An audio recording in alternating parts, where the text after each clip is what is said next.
Sportsman 98.5, the Sports Hub. I'm Joe Murray. Full show tonight. We're back. Full show, no interruptions, no games. Well, we'll have our own games, of course, in or out, and Murray's Musings and all that, as we are here until 10 o'clock tonight. The Patriots are winners. They won. I'm shocked, to be honest with you.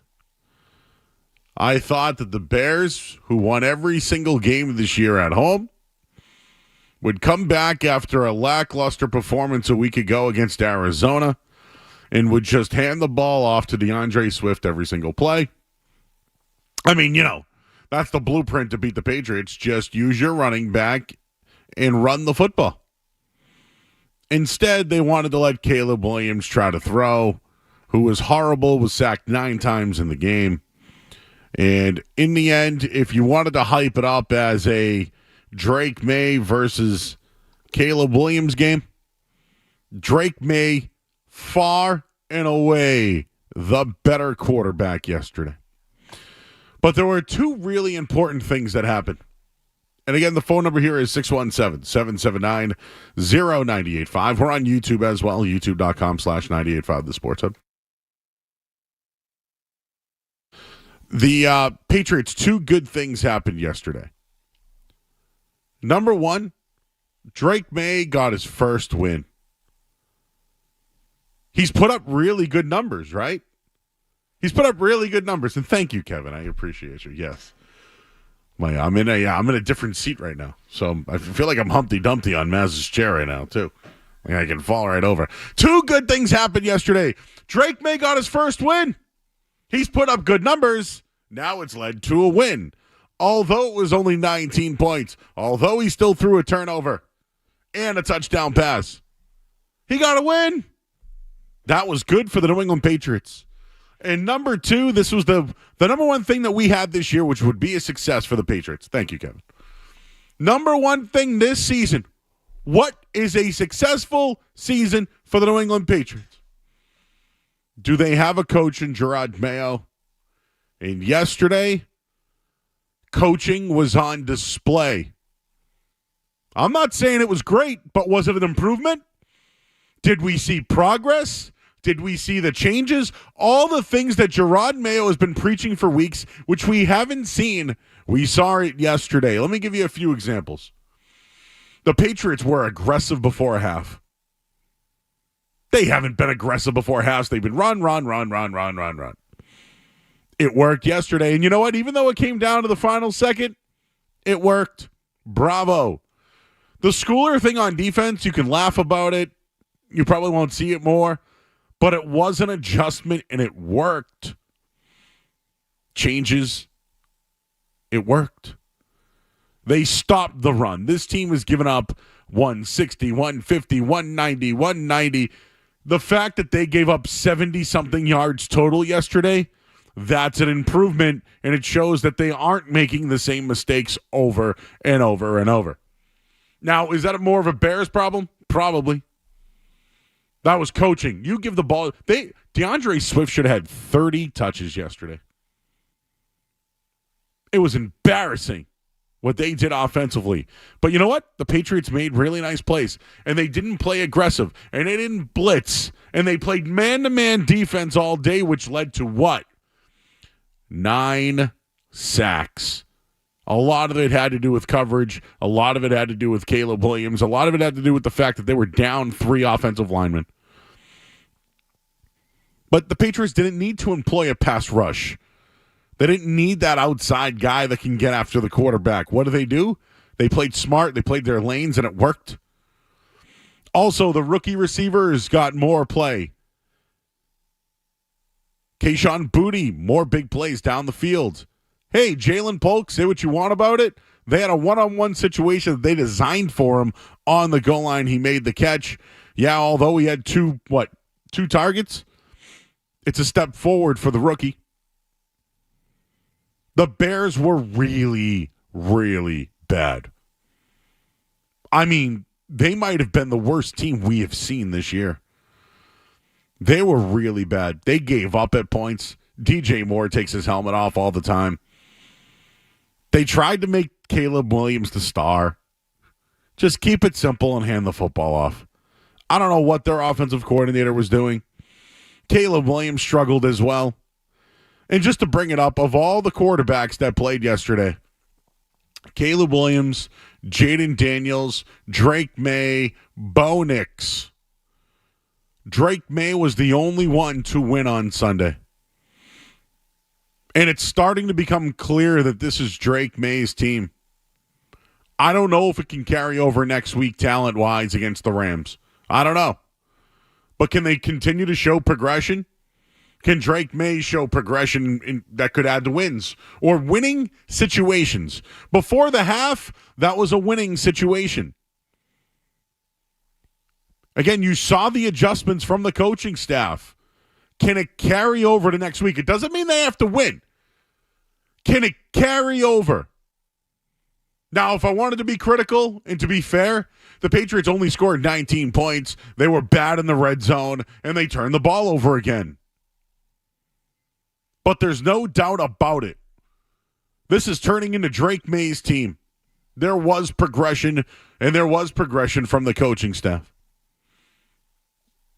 I got to give them their credit. They won yesterday scoring 19 points. The defense gave up 3. That's the story. Very Belichickian win, if I do say so myself. That's how Bill Belichick wants to win football games. And I think Gerard Mayo, who said that it could be sustainable, 3 wins now for the Patriots. And I'm still looking at that win total. I got under 5.5. And I got worst team in the NFL. I think they've passed a couple of others after this week.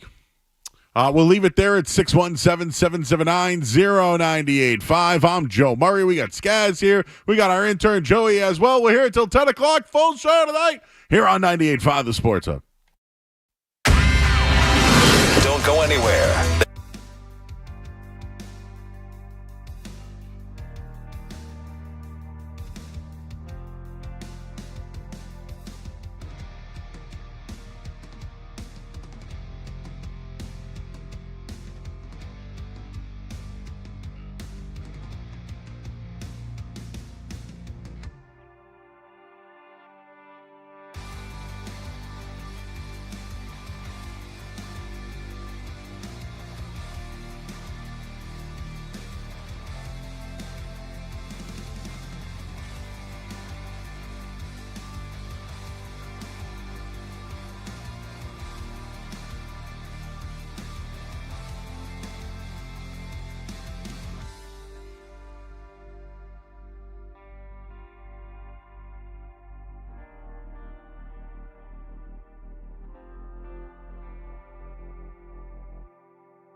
Marcus Jones, a floater intended for Keenan Allen at the first down stick on the far sideline. The Patriots are celebrating on that sideline. Good pressure by number 99, Keon White, and they're dumping out.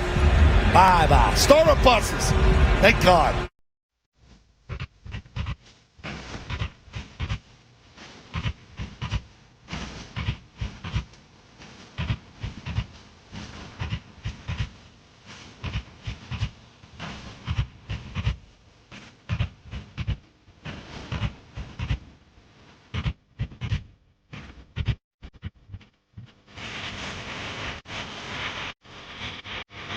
Back here, 98 on the Sports Hub. I'm Joe Murray. We're here till 10 o'clock tonight. Full show on tap. Back in my regular seat. Something doesn't smell right over here, but we'll get into that a little bit later. How about that defense? I will say this. Before the game, there were some interesting things. All right? A couple of things I wanted to mention. They somehow talked to Kyle Duggar, who I thought injured players didn't talk. I don't know. That's just me. I thought that's how it was here for all those years. But before he goes, me not playing, it's really helping the team. It's other guys are getting an opportunity to play, and in the end, that's really good for the team. So I like what he said because. And he's not wrong on it, but why aren't you out there, Kyle Duggar? You got an ankle sprain. Like, what's going on? Or is it your shoulder? Or did you get paid? Or you're not doing what they're asking? I don't know, something. Then during the game, or was it before the game, the Kendrick Bourne stuff comes out that he has been told basically that there's a youth movement, that they're going to go with Kayshon Boutte and Javon Baker and Jalen Polk, yet, KJ Osborne's out on the field. So I was, but before the game really started, I was here. I do post game, but I was here hanging out with the guys, and I'm just kind of trying to put it all together. Like, are they pitching some sort of youth movement? Because defensively, they are playing Pettis. They are playing Jeremiah Farms more. Like, they're playing linebackers. They let go of Raekwon McMillan this week. Like, they're trying things that are different from guys who really aren't players. They're developed guys that were with them in the preseason, and now they're getting a chance. Pettis has played well, I got to tell you. Now, I'm not saying he's the next up-and-coming safety or anything like that, but it seems to be that Kyle Duggar's been out of the mix, and their secondary has been better. That's a fact. Do I still want Kyle Duggar out there? Absolutely. But I just felt like something was being brought up. And the Kendrick Bourne thing, this is now the third different coordinator or coach or whatever to bench his ass. It was Matt Patricia when he got in a fight during Carolina week. Not to mention he was one of the guys that was complaining about the Shanahan offense wasn't working. All those 49ers guys, right? It was, I'm trying to remember who it was, but it was like Brian Hoyer was a part of it. He was. I'm sure there's others I can bring up. But now he's benched again, Kendrick Bourne. Like, what's up with that? So, overall, like, the defense yesterday, their D-line, that's where the game changed. And I get it. The Bears were without 3 starters on offense. We knew about it. A couple of the tackles were out. I know one of their players just ended up not playing yesterday. But looking at the defensive numbers, Jelani Tavai, he's so much better on the outside. He's not an inside linebacker, but he had a sack. He had a big tackle for loss. He had a pass breakup. He had a couple of big hits. I mentioned Farms. He had 3 tackles for loss. That means this guy was beating somebody or a double team, one-on-one, whatever it is, and getting into the backfield. Jonathan Jones was outstanding. Anthony Jennings had 2 sacks. They weren't even blitzing. They played man-to-man constantly. Marcus Jones had a hell of a play on a one-on-one situation on the outside. Keon White, all of a sudden, 2 tackles for loss, 2 sacks, 4 tackles. Like, Dietrich Wise was in the mix. He had 2 sacks on the day. I mentioned Del Pettis. The Brendan Schooler thing, I actually kind of admire it. The Longhorn package, I admire it. I don't think it's going to be consistent. Dude can fly, though, and if you had one mission, hey, Watch the quarterback here. By the way, Caleb Williams did run for almost 30 yards a game heading into this one, so it was probably a part of their game plan. All I'm saying is this. You saw improvement. It was like they didn't want DeAndre Swift to run the ball, and I don't know why the Bears went away from it. How did the guy only get 16 carries? I don't understand. I wanted to credit the defense. For as bad as they've been all year long, they gave up 3 points to an NFL team. A really bad NFL team, by the way. But it had their best performance, no doubt about it. And the Patriots held the offense to 142 total net yards. The game was won in the trenches, no doubt about it. Here's a couple of things I wanted to bring up. Getting back to Drake May for a minute. Alex Van Pelt had a few play-action plays that I thought were really good. But Drake May, via play-action yesterday, he went 5 of 7 for 78 yards. He had a touchdown and the interception, but 5 of 7 on play-action? He averaged 11 yards per completion. He had 78 yards. So that was something I was pretty impressed with. And when it came to Caleb Williams, he had some struggles overall. He had some struggles. But just getting back to Drake May, I was impressed with some things. He has to learn how to slide. And, I don't know if he knows how to. If you play football with people, there are some guys that are really fast that might be really strong and still want to run through you, but don't realize that they can outrun the guy. They're strong, so they want to prove that they can go through somebody. Tim Tebow was the type of quarterback, when he ran, he always protected himself. He would take a hit, but he would protect his body, whether it was shoulder. He'd kind of go down ass first. Wasn't the greatest slider. He didn't want to slide. Drake May probably has never been taught how to slide. Like, he needs to do, I don't know, we need to get like Johnny Damon. I don't know, Skaz, who could be like he needs to learn how to slide. I'm talking baseball slide. Like, when you put the foot under your leg and you slide with the toe heel up, that kind of thing. He's never learned it because at North Carolina, that wasn't part of his game. They wanted him to run. All I'm saying is get out there and do some sliding drills. Who can we bring in? Alex Cora? I mean, get Brandon Lloyd back here. That guy never got tackled. He would just go down right away. The greatest possession receiver I ever saw the Patriots have. He'd catch a ball 20 yards downfield and fall, and nobody would even be near him. Him and Tyler Lockett perfected that. Just get down. They never want to get, but he can't do it. I'm not picking on him. He's got balls is what I'm trying to tell you. What? He's never, ever, ever thought about sliding in his life. Well, he slides, Joe. He just does it head first, which is kind of the problem. Jeez. No, but I don't know. I played baseball. We used to do sliding drills, not even on the dirt. We'd get, remember the slip and slides? A little tarp, slip and slide. Throw a little soap on there to speed it up. We would use those to learn how to do it to not hurt yourself. They got to get the slip and slide for Drake May. You got to learn how to slide, bro. He'll protect himself. And the other thing, too, is, I don't know, maybe he can get a late hit out of it. Maybe there's so many advantages to it. Anyways, I started the show saying 2 good things. Drake May got the win. Great. And Gerard Mayo showed progression. That's what we talked about for a successful season. It only took 10 weeks, though, guys.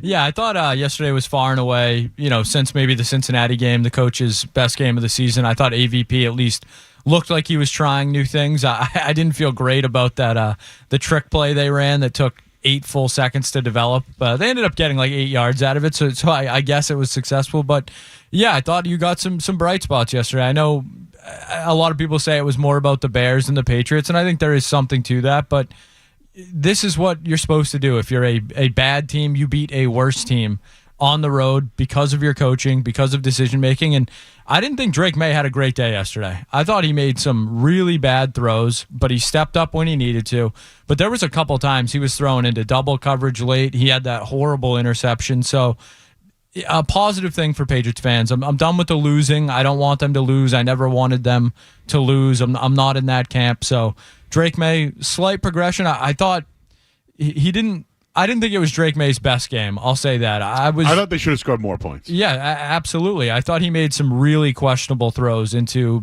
double coverage. The one in the was it Hicks in the end zone? He just dropped it right through his hands. Just dropped it. He literally threw it right to him. So still some little Josh Allen-esque plays that he needs to get out of his system. But a good day for the Patriots yesterday, and a good day for the coaching staff, who haven't had a lot of good days recently. No. And now they get the Rams this week. I'm looking ahead a little bit here. I'm looking at that win totals, guys. I got under 5.5, and I have them as the lowest wins in the season. That's not happening. Well, who's got the lowest right now? Jacksonville and the Giants, I believe. Man, do they suck. They are bad. They are really bad. Daniel Jones might be the worst 6-year starter in NFL history. For a guy that's played as many games as he's played, he is truly awful. No, it would be a fun exercise how much money he's made per win in his career. Per interception. Oh, by the way, hit it again. With the whole new betting thing now, right? It's not so much -6 in the total and all that. Now you can bet if a guy's going to throw an interception. I took Mac Jones yesterday. I took Mac Jones, Daniel Jones, Patrick Mahomes. I had Sam Darnold. I just root for interceptions. Who am I? What have I become? Anyways, what have the Bears become? Holy smokes. I gotta check in with my buddy Sammy P. See how he's doing. Oh, by the way, he said that the group chat was looking for Tyson Bagent during the game. Never a good sign when your head coach the next day says, we're sticking with the number 1 overall pick at quarterback. We're not making any changes. Speaking of that, I'd like to get in on that one. I have a thought. I have a thought on this, and it's regarding the Patriots. Very similar what both teams went through. Different paths this offseason. We'll get into that. We'll get into the headlines as well. We got a full show tonight, and the phone lines are open for you at 617-779-0985. We're also on YouTube. I'm just jumping into the chat right now. It's youtube.com/985 The Sport. I see Smitty in there. I see Ryan, David, Patrick. We got the whole crew in there right now. A bunch of people watching tonight. Alex Barth is going to join us from 985thesportup.com at 7:20. And then we got Barstool Greeny tonight. He's going to join us at 8:20. We'll get his thoughts on the new NBA Cup that's starting tomorrow. You guys ready for that? Jazzed up for the NBA Cup, let me tell you. I got to get a banner for that one if they happen to win. So, all right, let's get to the headlines here. I'm Joe Murray on the Sports Hub. Sports Hub headlines. Patriots 19-3 winners yesterday on the road in Chicago.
square.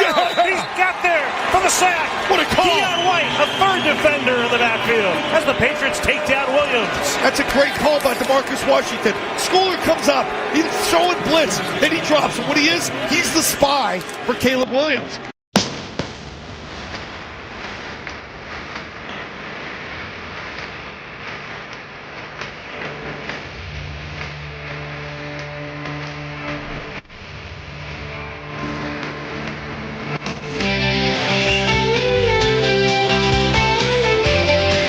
Back here, 98.5 The Sports Hub. I'm Joe Murray. The Bears are bad. They're a bad football team. And they have, I told him, but going into this game, when you look at it, they drafted Rome Odunze, they traded for Keenan Allen, they got Cole Kmet in there. DJ Moore is what helped them somewhat get that for number 1 overall pick this year with a trade to the Panthers. Like DeAndre Swift, they added some offensive linemen. Like, they stuck with their coach. I think the GM was really good there. But if you want to look at their situation compared to the Patriots, I mean, Caleb Williams was the starter day one. I mean, I watched preseason games. He looked elite. He's looked elite in a lot of games this year. I would say the last 4 or 5 games, though, he is starting to decline. Maybe the blueprint's out. Maybe the team's given up. Maybe they know. I don't know. Maybe they just don't believe in their coach. Yesterday was an absolute disaster. They were not prepared. There were some horrible play calls. I mean, just really bad. So does that fall on Eberflus or Waldron? Probably Waldron, both. Who knows? But I think the team right now, they're 4-5. They're going backwards. Caleb Williams really isn't progressing at the moment. And, it came out of nowhere. It was a sneeze. Just came out of nowhere. But when you look at it, they built this thing for Caleb Williams.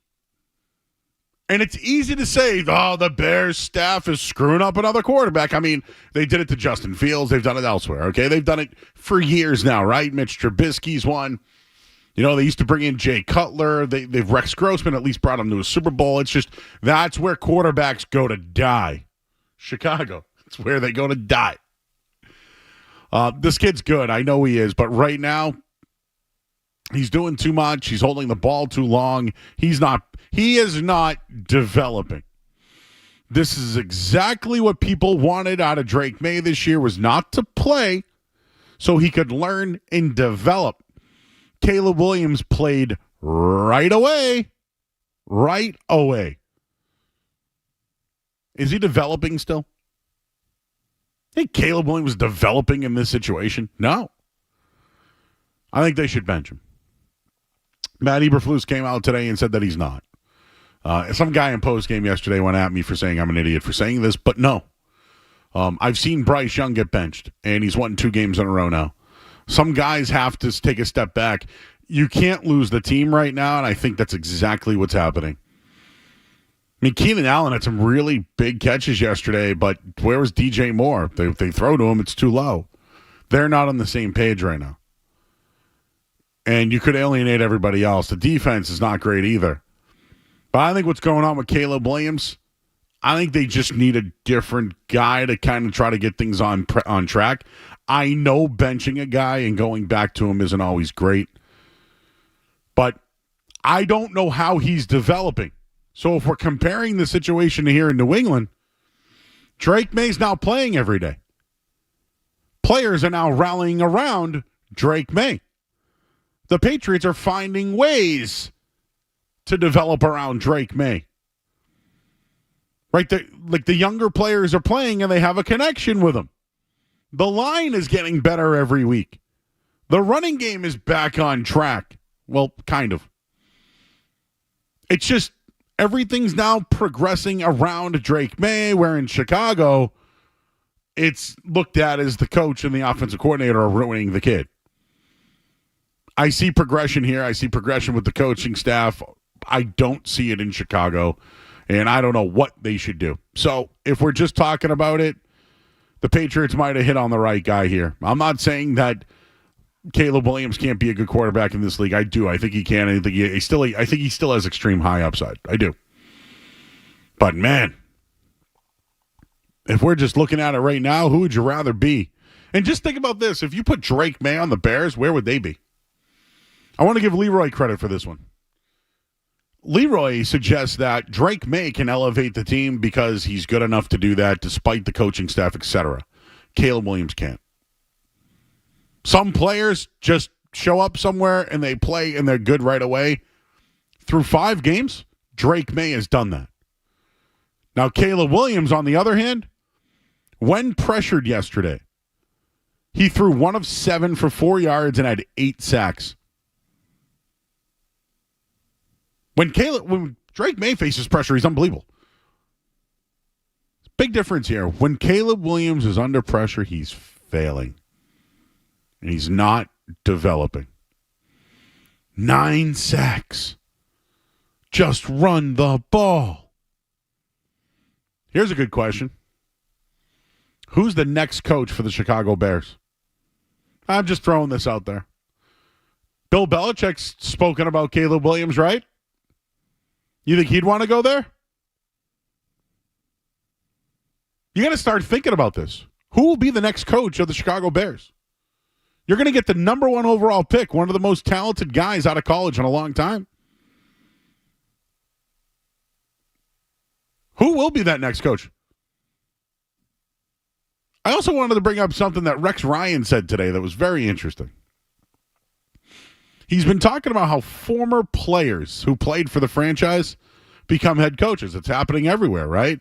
D'Amico Ryans last year, Gerard Mayo this year, Dan Campbell played for the Lions as well.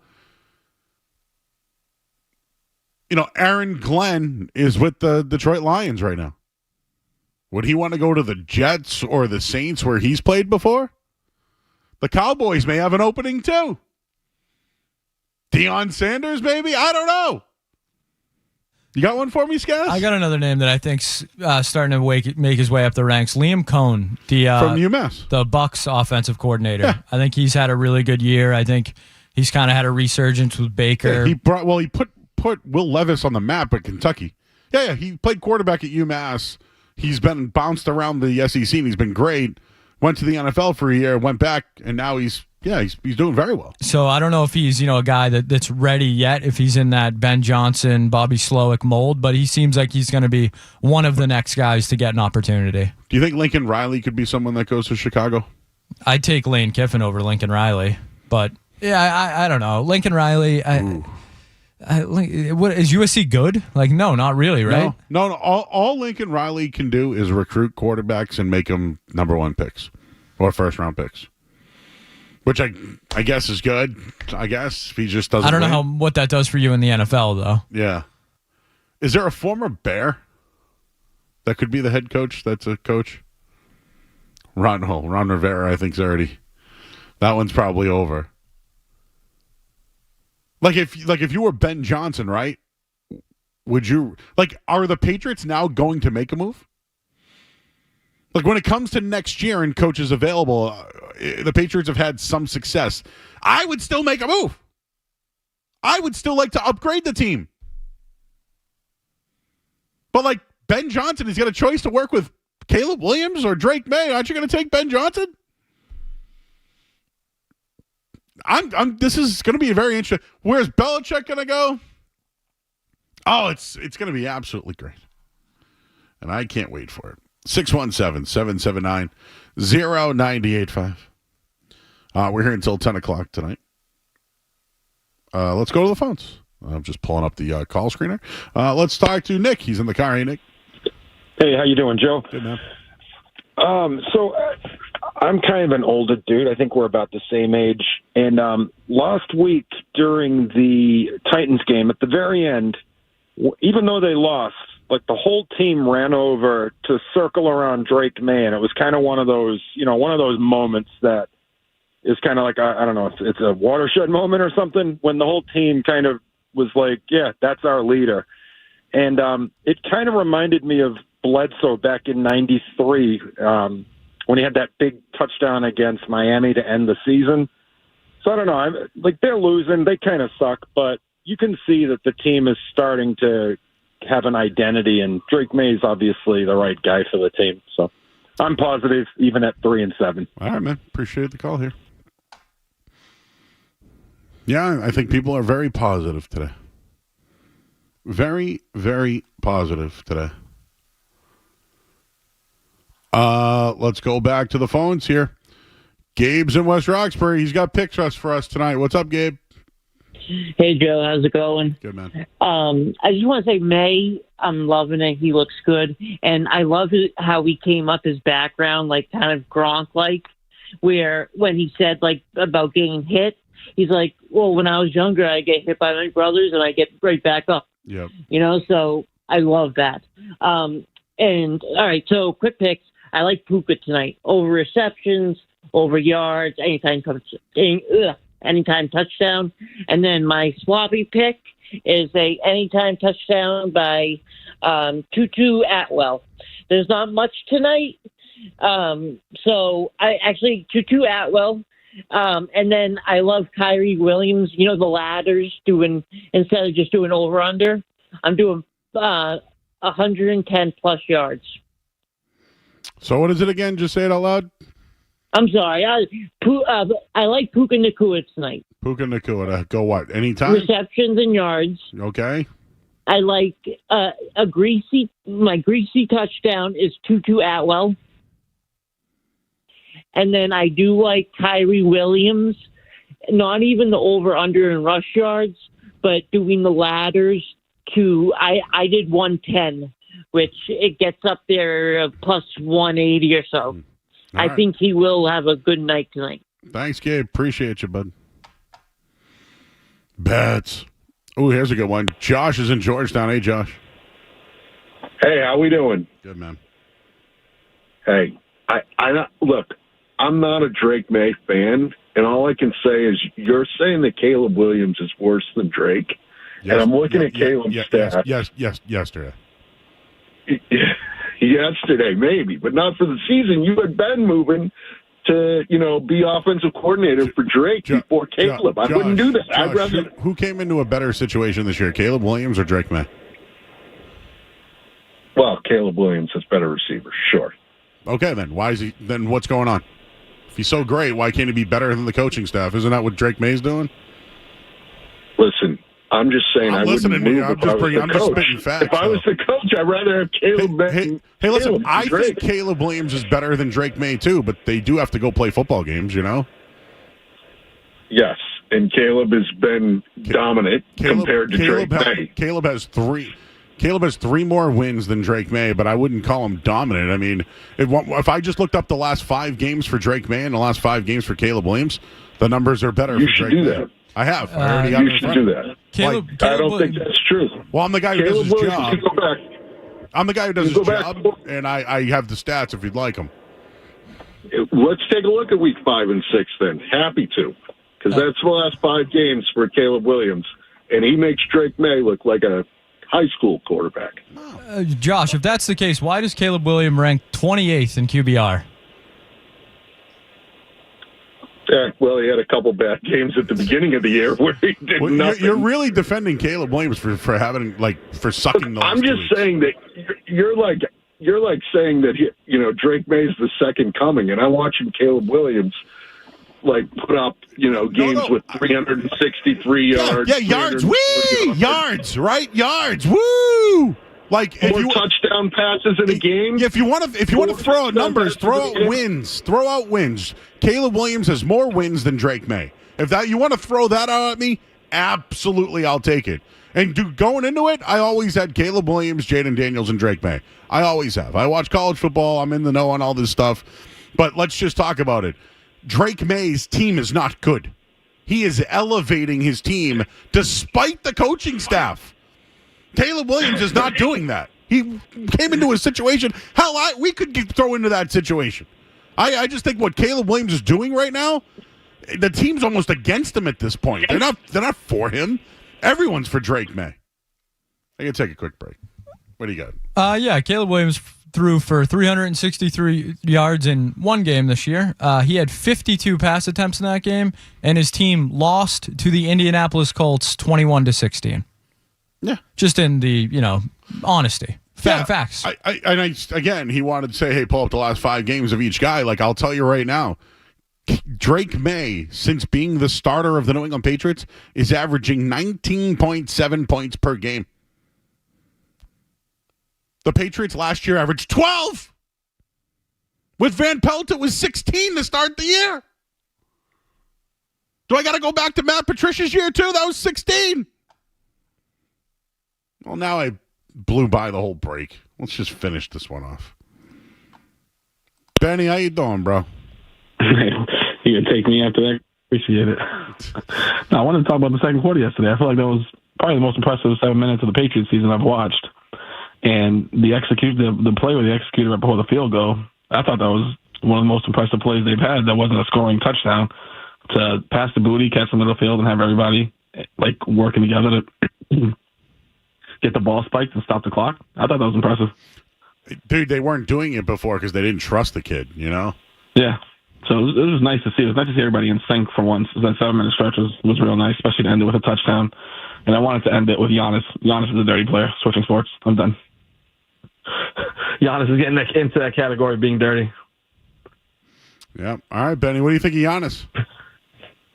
The elbow, man. Like we already know how he plays running downhill. He's a football player playing basketball, but elbows up, and then like keep elbowing people and spin moves in the head. Like you charge with the elbows like almost above your shoulders.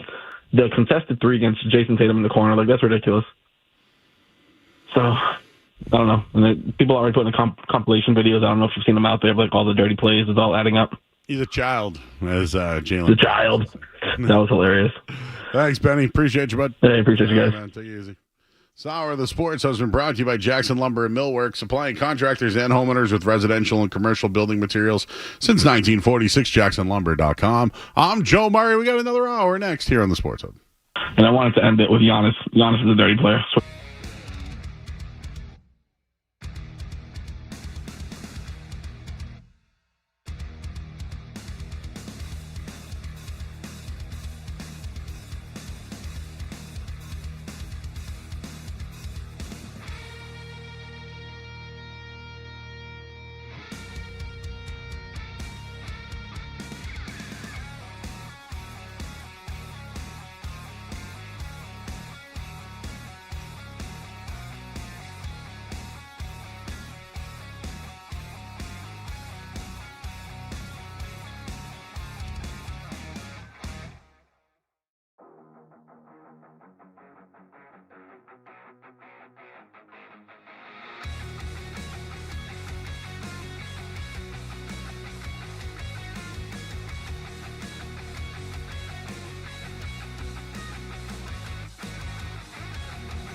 3 wins on the season. They scored 19 points yesterday, 1 touchdown, 4 for 4 on field goals from Joey Sly. They'll take on the LA Rams, who are in action tonight.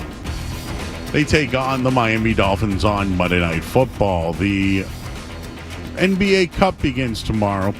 Celtics will host Atlanta, but the Hawks will be without Trae Young and Bogdanovich and Hunter and Zeller and all those guys. And, well, what's going to happen for the Celtics is, well, maybe Jason Tatum won't play or Al Horford because they are listed on the injury report as questionable. And the Bruins, well, they've assigned Matt Poitras to Providence. They begin a 2-game road trip tomorrow night. Headlines, they are brought to you by East Coast Metal Roofing, the official roofing partner of the Boston Celtics. Mention 98.5 The Sports Hub and get 10% off your new roof. Visit eastcoastmetalroofing.com. I'm Joe Murray. Your next update in 30 minutes. Boston plays here. Pritchard, half court. It's in the air. He got it. He did it again. 98.5 The Sports Hub. First down and 10 for Caleb Williams. And a frustrating day again for the home fans in Chicago. He takes the snap and he rolls to the near side. He's in trouble, and down he goes. What the hell was that? Anthony Jennings is back there. Second time he's gotten to the quarterback for the Patriots. Oh, they're on the left hash. They made a sprint left where no one's open. Into the sideline. I've never seen anything like this. Look at this. It's a called play. Look at the action of the lineman. Where's he going? That's a called play. It looked like a broken play from the start. Every lineman went left. It was broken on the chalkboard.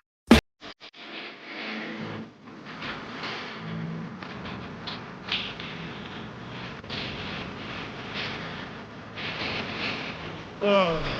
Back here, 98.5 The Sports Hub. I've been listening to the broadcast because I come here, even though I just do post game.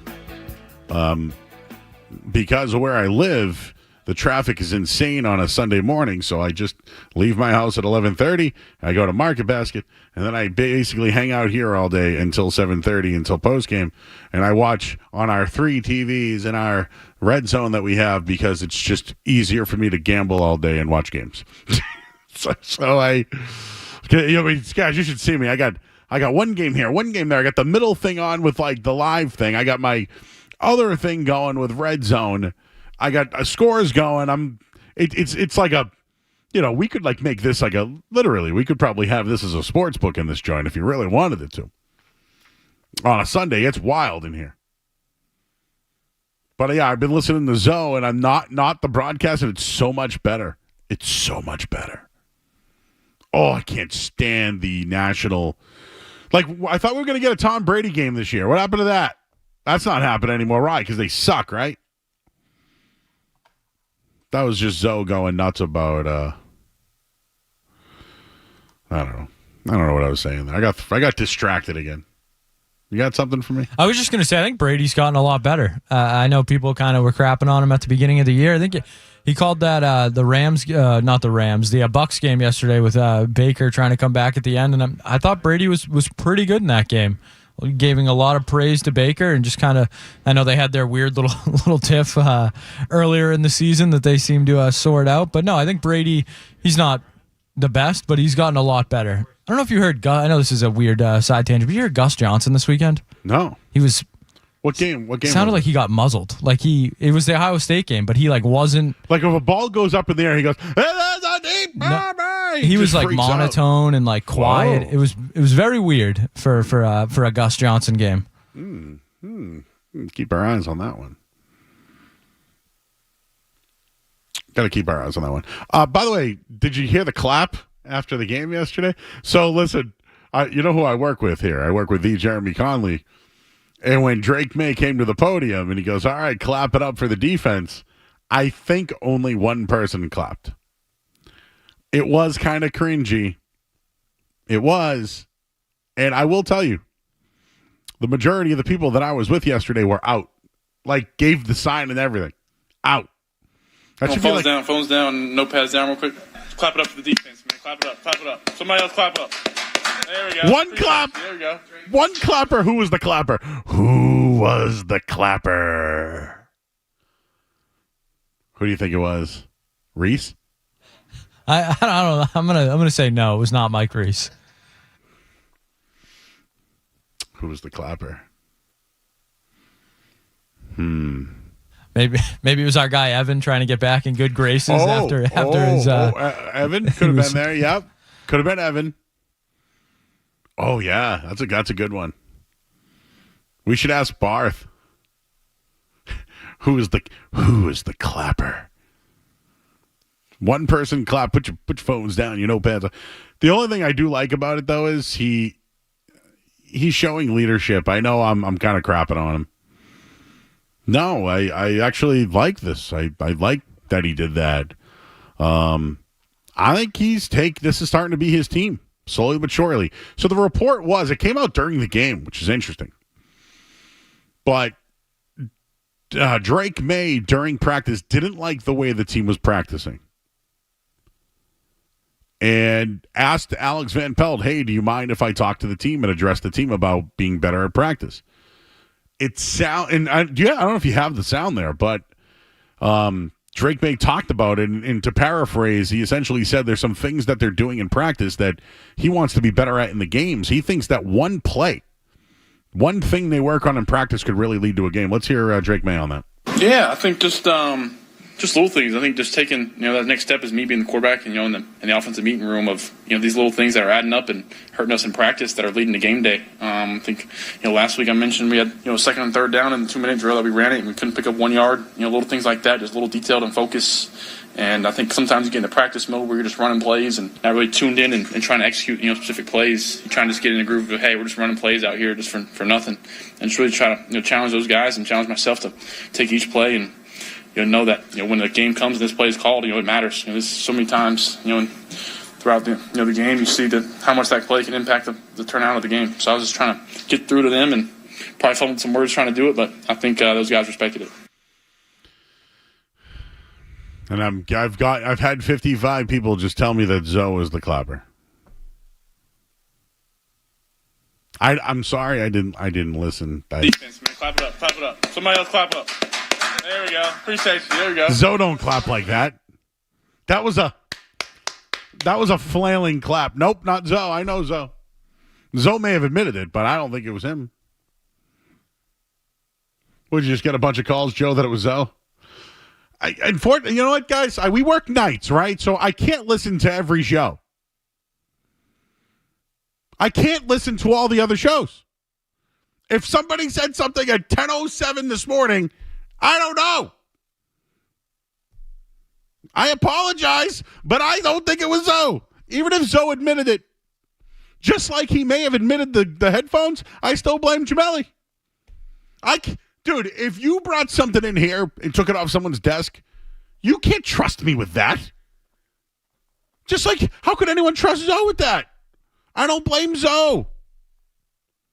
He wasn't the clapper. Nope. Not buying it. I know who the clapper was.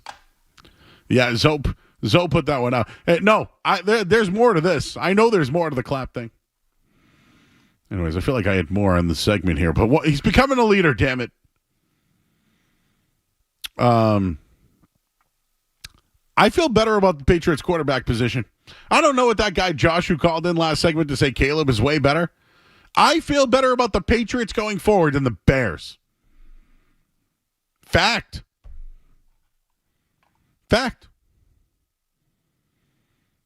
So I got those coordinator numbers. You ready? 2020, Josh McDaniels, they averaged 18.6 points per game. 2021, that was Mac Jones' first season. They averaged 25.3 points per game. 2022, under Matt Patricia, 18.2. Last year, under Bill O'Brien, 12.9. This year, under Alex Van Pelt, they're averaging exactly 16 points per game. And the Bears offense with Sean Waldron, they're averaging 16.7 points per game. I think I saw something somewhere where the Drake May, since Drake May has taken over. I'm trying to find it. All right, here we go. Here's what I got here. In Jacoby Brissett's 5 starts this year, the Patriots averaged 12.4 points per game. Since switching to Drake May, they're averaging 19.6 points per game. Tell me that's not an upgrade. Now they got to win. Did you know it's the highest points per game by a Patriots quarterback since Tom Brady? How about that? When's the last time we've brought something up the last since Tom Brady? Oh, these are funny. Tom Brady's 16 starts in 2019 averaged 23 points per game. Drake May in 5 starts is averaging 19.6. Mac Jones had 42 starts. He averaged 19.3. Drake May has done more in 5 games than Mac Jones did in 42, or Cam Newton in 15, or Bailey Zappi in 8, or Brian Hoyer, or Jacoby Brissett. Drake May is only behind Tom Brady.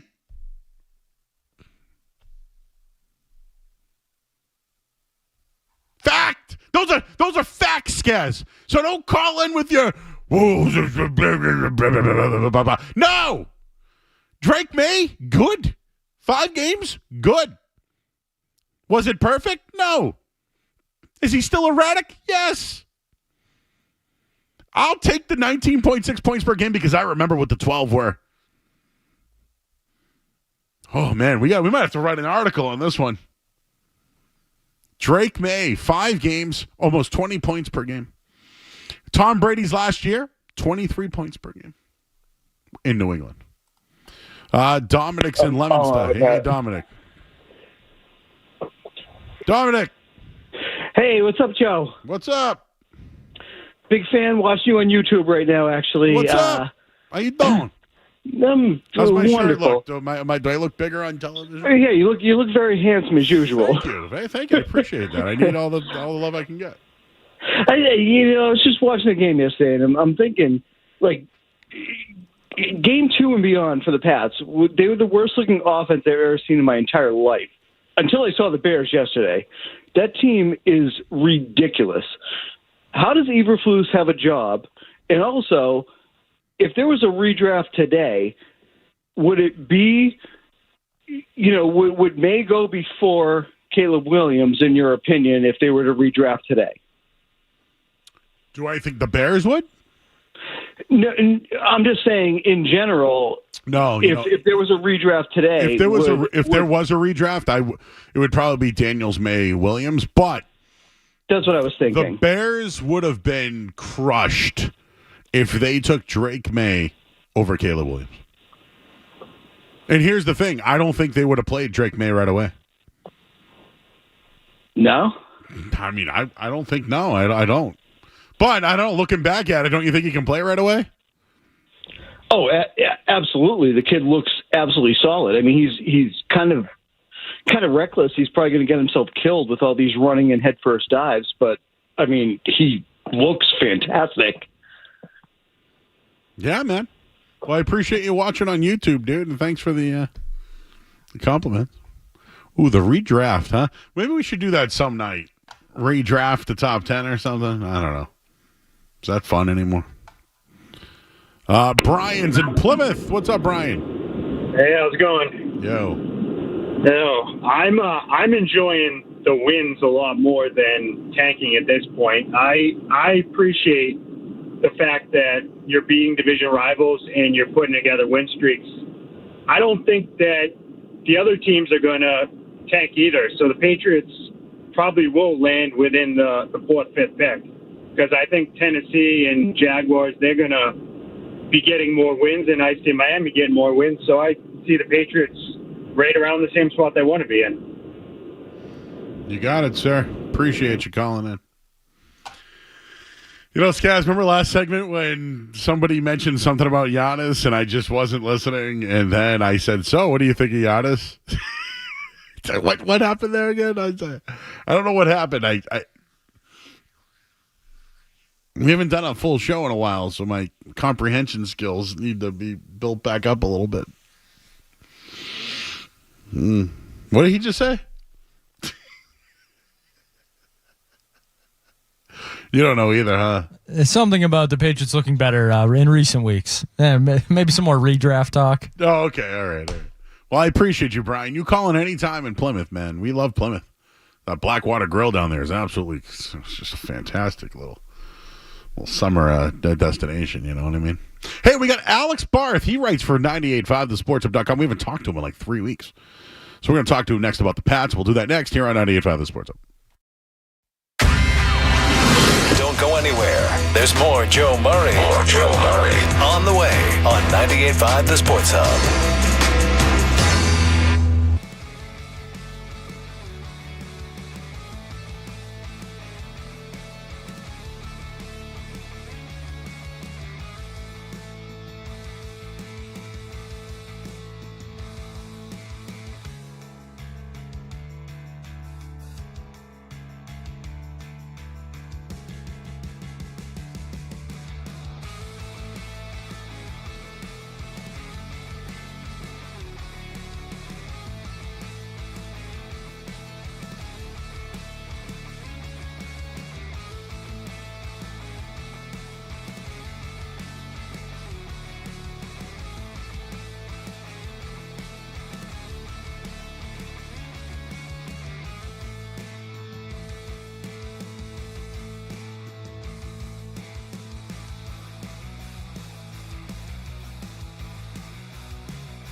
Healthcare 98.5, the Sports Hub. I'm Joe Murray. We're back, full show. It has been, I don't know, 14 days? It's been a long time. We're back, though. And we wanted to catch up with one Alex Barth. He is from 98.5, thesportshub.com. And he's joining us on the Volkswagen Dealers Expert Hotline. Alex, winner chicken dinner yesterday. What were your thoughts on the 19-point offensive performance? 2 or 3 now, Joe. Let's not forget. I think you saw some encouraging signs for the offense. They were able to run the ball a little bit, which was nice. I just think that getting that offensive line grouping back together after making the change last week, you saw why it was a mistake to go away from it last week. This group is starting to build continuity. 19 points isn't exactly a breakout game. They still certainly have room to go, but to see them be a little more balanced, to see them run the ball, to see that offensive line group back together, it felt like a step in the right direction. They still got some more steps to go, but it felt like a step in the right direction for sure. All right, so it was labeled to be Drake May versus Caleb Williams. I think Drake May won that battle, but let's just stick to the defensive side of the football. I mean, giving up 3 points, some of the adjustments they made, Schooler. I didn't think they had a pass rush, but at the same time, they played man-to-man all day. Like, is that the blueprint against the Caleb Williams type, is to play man-to-man and let him try to figure it out? Because I think he held the ball too long, and that's why he was sacked 9 times. That's definitely part of it. Now, look, the Bears' offensive line is not good to begin with, and they were down both starting tackles to start the game, and then their best guard, Tevin Jenkins, gets hurt during the game. So it's never easy in the NFL, but the level of difficulty was not quite what it's been and not quite what it's going to be. But, yeah, I think they were able to get in his face. They were able to create pressure. As weird as it sounds that he was holding the ball, like he became almost impatient. It felt like he was like impatiently patient, if that makes sense. And he just kind of locked up on him. So whether it's against Caleb Williams, I think just playing more man coverage is good for the Patriots. And they played a lot of man yesterday, like you said. That's how they should be playing. That's how they're built to play. It's a lot easier to do, though, when you can get after the quarterback. And I don't know that 9 sacks is going to be a regular. Again, that Bears offensive line is atrocious. But can they use this game? Like, sometimes in basketball, cold shooter, you just get an open layup. You got to see one go in to build on it. Can this be that sort of game for the Patriots defense? All right, Alex, a couple of things yesterday. And it kind of leads into maybe a youth movement or some younger players playing on both offense and defense. But let's start with Kyle Duggar. Before the game, I don't know why injured players are talking, but he basically said that, with the younger players playing, it's going to help the team long term, and he's for it, etc. I didn't realize injured players still talk. The other thing was the Kendrick Bourne stuff that came out where, he was basically dropped, not going to be inactive, but just wasn't going to play, and Kayshon Boutte, Baker, guys like that were going to play. So do you think that this is a message, or do you think that they really do want to play the younger players? Because with Bourne, this has happened before, right? Remember when he was with Bill Patricia, they benched him for a fight. They benched him for going off sides. I don't know. Is it more about a disciplinary, or do you think they really are trying to go younger? I don't know what it is. Like, I get if you're benching him to play the kids. That makes sense to me. But at the same time, the only guy who played more is KJ Osborne, who is technically younger than Kendrick Bourne. He's 27, Bourne's 29. But, a 27-year-old on an expiring contract, unless they're planning on bringing him back next year, he's not really part of the plan at all. At least Bourne has multiple years on his contract. So that one was puzzling to me. Duggar, I understand with this team if he's going to take a little longer to come back and make sure he's fully healthy off that ankle injury. Like, I get that. Benching Bourne for KJ Osborne, like he says, a disciplinary, yeah, he didn't have the best game last week. But, again, then play the kids. Like, Osborne hasn't played well either. So that one didn't make really any sense to me unless they thought they were going to trade Osborne. They didn't. He hadn't played in 3 weeks, and they were worried about him, being unhappy. Del Pettis, I remember you talking about him in preseason, but, played 63% of the snaps yesterday, or the usage rate, and then made a couple of big plays to end drives. I mean, listen, since Kyle Duggar has been out, it's looked better. Is he an injury, or are they looking in a different direction with him too? I mean, they just paid him. right? They just gave him a 4-year contract, so I don't know if they can afford to look in a different direction with him. Pettis has been good. I still think, Duggar's a better player. Yep. It's more about Pettis kind of stepping up and getting comfortable in that role, and the reality is you might need both of them because we still don't know what's going to happen with Jabril Peppers. So, and they're thin at safety to begin with. And Pettis has been good covering tight ends, something both Duggar and Peppers have struggled with. So I don't think it's one or the other with Del Pettis or Kyle Duggar. Shouldn't be. We're talking with Alex Barth. He's from 98.5thesportsman.com. What were some of your positives, negatives regarding Drake May's day yesterday? The negative is obvious. That was just a brutal interception, and if you go back and watch it, he gets kind of caught in between on the throw. He's rolling out, and whether he's trying to throw it away, whether he's trying to loft it to the tight end, whatever, you either throw on the run, like fully throw on the run, where you use your momentum to help get zip on the football, or I thought he had time to set and throw. He might have taken a hit, but he would have been able to get the throw off clean. Instead, he starts to set and then kind of goes into this skip and just jump passes, and he got nothing on the ball. So that was one where there was too much going through his head. I think he overcomplicated the situation.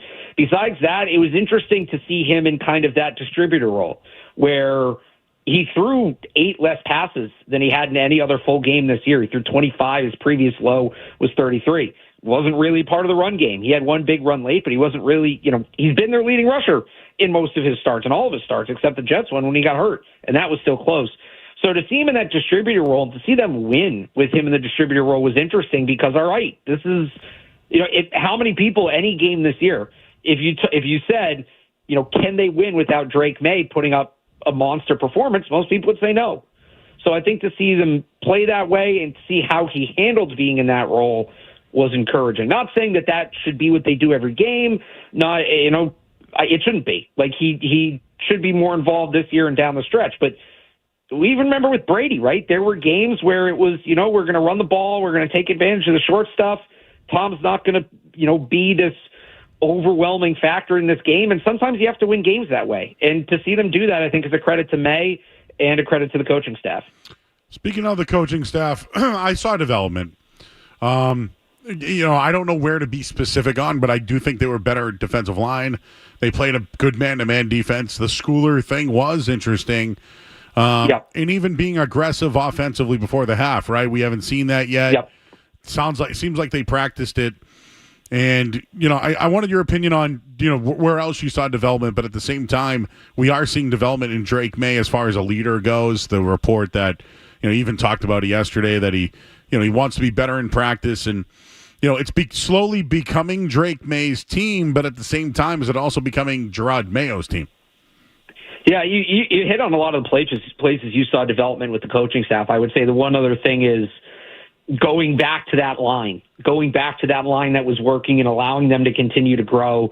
Is a lesson learned. It's a first-year coaching staff, and they're going to make their mistakes, and the question is, do they learn from them? Just like we've talked about with Drake May, they changed the line last week when they didn't need to. This week they go back to it. But you mentioned the Brendan Schooler wrinkle. I thought that was great. You talk about the way they kind of worked Drake May through that game. Again, it was a different sort of game for him than what he's played this year. That's absolutely a factor. This was one of the better games for the coaching staff this year, and they've had their ups and downs, and it's a matter of now doing this consistently. Because they've had other good games that have been followed by stinkers. So it's about doing it consistently, but this was definitely a good game, not just for Gerard. It was a good game for Gerard Mayo, but it was a good game for Alex Van Pelt. It was a good game for DeMarcus Covington. It was a good game all around for the coaching staff. How does this now translate to next week against the Rams and continuing to go forward here? They scored 19 points. They only gave up 3. There still was some mistakes. There was some upgrades, but can they do that again next week and against a Sean McVay team that we'll see tonight? How do they use all this and continue to have, some momentum going forward? Yeah, it's a good question, Joe. Look, they're not going to get 9 sacks next week. I would be shocked. But that doesn't necessarily mean they took a step backward because the Rams' offensive line is better than the Bears. Are they getting pressure on Matthew Stafford? Is there a presence there, right? It didn't feel like there was a presence from the pass rush for multiple weeks. The Jacksonville game, I think Trevor Lawrence got pressured twice. He didn't get hit once. I mean, that's as bad as it gets, really, in the NFL. So I don't know that they need 9 sacks next week, but can they be, up there? Can they get that pressure rate close to 40% like they had it in this game? That would be a good sign. On the offensive side of the ball, is Ramondre Stevenson have more, in past weeks, Stevenson had more yards after contact than he did total yards. He was getting hit behind the line of scrimmage. That wasn't the case this week. They gave him room to operate. Can they continue to give him room to operate? And maybe it's only 2 or 3 yards down the field instead of 4 or 5. But again, can you just start to see those baseline trends continue? The actual production numbers might go down because they're playing a better team. And at the end of the day, we know what the talent is on this Patriots roster. They're still a rebuilding team. They're not going to be able to go punch for punch with everybody. But can you keep that baseline up? Can you maintain that baseline? I think that's what carrying this over, that's what building momentum looks like. And then you get to a Miami team that's struggling. So maybe then the production ticks back up against Miami, and you kind of take it week by week like that.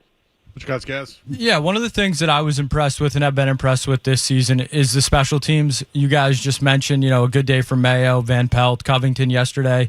Barth, is it as simple that Joey Sly is just better than Chad Ryland and having a healthy Marcus Jones is a difference maker? Or is Jeremy Springer doing something much better than what Cam Accord was doing? Because it seems like the special teams has taken a real step, and Joey Sly is someone that the team can kind of rely on. It's both. I mean, Sly's been really good, and he's a good kicker, and, Bryce Behringer has been good again, and some of it is certainly having better personnel. Some of it is the way they're approaching it. I think they're approaching it a little bit differently. I will say, mostly good day for special teams.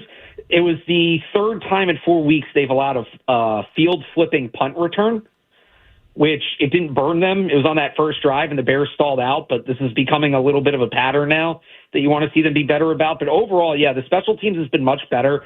I honestly feel like they've simplified it a little bit, and I think they have good special teams players. We know that, right? Whether it's guys Bill brought in like Brennan Schooler or Christian Ellis, or guys they've added like Del Pettis, these guys have good skill sets for special teams. They're very athletic. They have good instincts, all of that, and I think they're just letting that kind of play. And special teams is a lot about just natural athleticism. So I like what Schooler's done with the unit. There are things they need to clean up, especially some of these returns they've allowed. But I would say that I think I just said Schooler. I would say that Springer has done a good job with this unit. Yes, I would include him in that. All right, Alex, before I let you go, I watched a lot of college football this weekend. Love it. I watched a lot. Good. So I'm projecting the top 4 for this week. First 4 out. These would be people who would have buys, okay? I have Oregon, Texas, BYU, and Indiana. Who do you have? You can't have Oregon and Indiana because those are your top 4 seeds or the 4 buys. Yep. So would it be Miami then? It would be, yeah. So you have to win your conference to get the bye. Yep. So Oregon, Indiana is 2 Big Ten schools. So yeah, it would be. Yeah, so if you think Miami's going to win the ACC, that's going to be an interesting one. And there's actually a little bit of a Patriot-adjacent story there because what's going to be new, and I'm interested to see how this impacts the draft this year, is we saw it a little bit with Michael Penix last year in 2 playoff games. He has that great game against Texas, and everybody starts saying, is he actually a top 3 pick? And then he has the bad game against Michigan, and people start wondering if he should go in the first round altogether. And that became this thing that played into his draft stock. So now you have 4 rounds, 3 or 4 rounds, and it's going to be a lot of chances for these quarterback prospects to go up against great defenses. And do you have a guy, we see this in college basketball sometimes, a guy will go on a run in March Madness, and it shoots his NBA stock through the roof. And let's say a quarterback puts up big games against a couple big defenses, and does he suddenly enter another sphere of that draft talk? So when it comes to Miami, Cam Ward, most people think he's going to be a first-round pick, but is he top 15? Is he top 10? Is he top 5? Should he be in the conversation to go 1-1? Patriots fans want him going as high as possible. If they end up with a bad pick, right, the opportunity to trade down, or if they end up a little bit lower, it pushes more tackles, receivers, edge rushers down the board.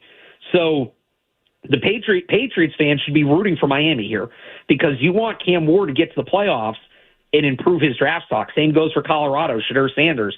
If you still think, maybe Texas, Quinn Ewers, maybe he can reestablish where he was. I think it's probably too late for Carson Beck, but it's going to be interesting to see how how it plays out for Miami, because does a 2-loss non-ACC champion get in?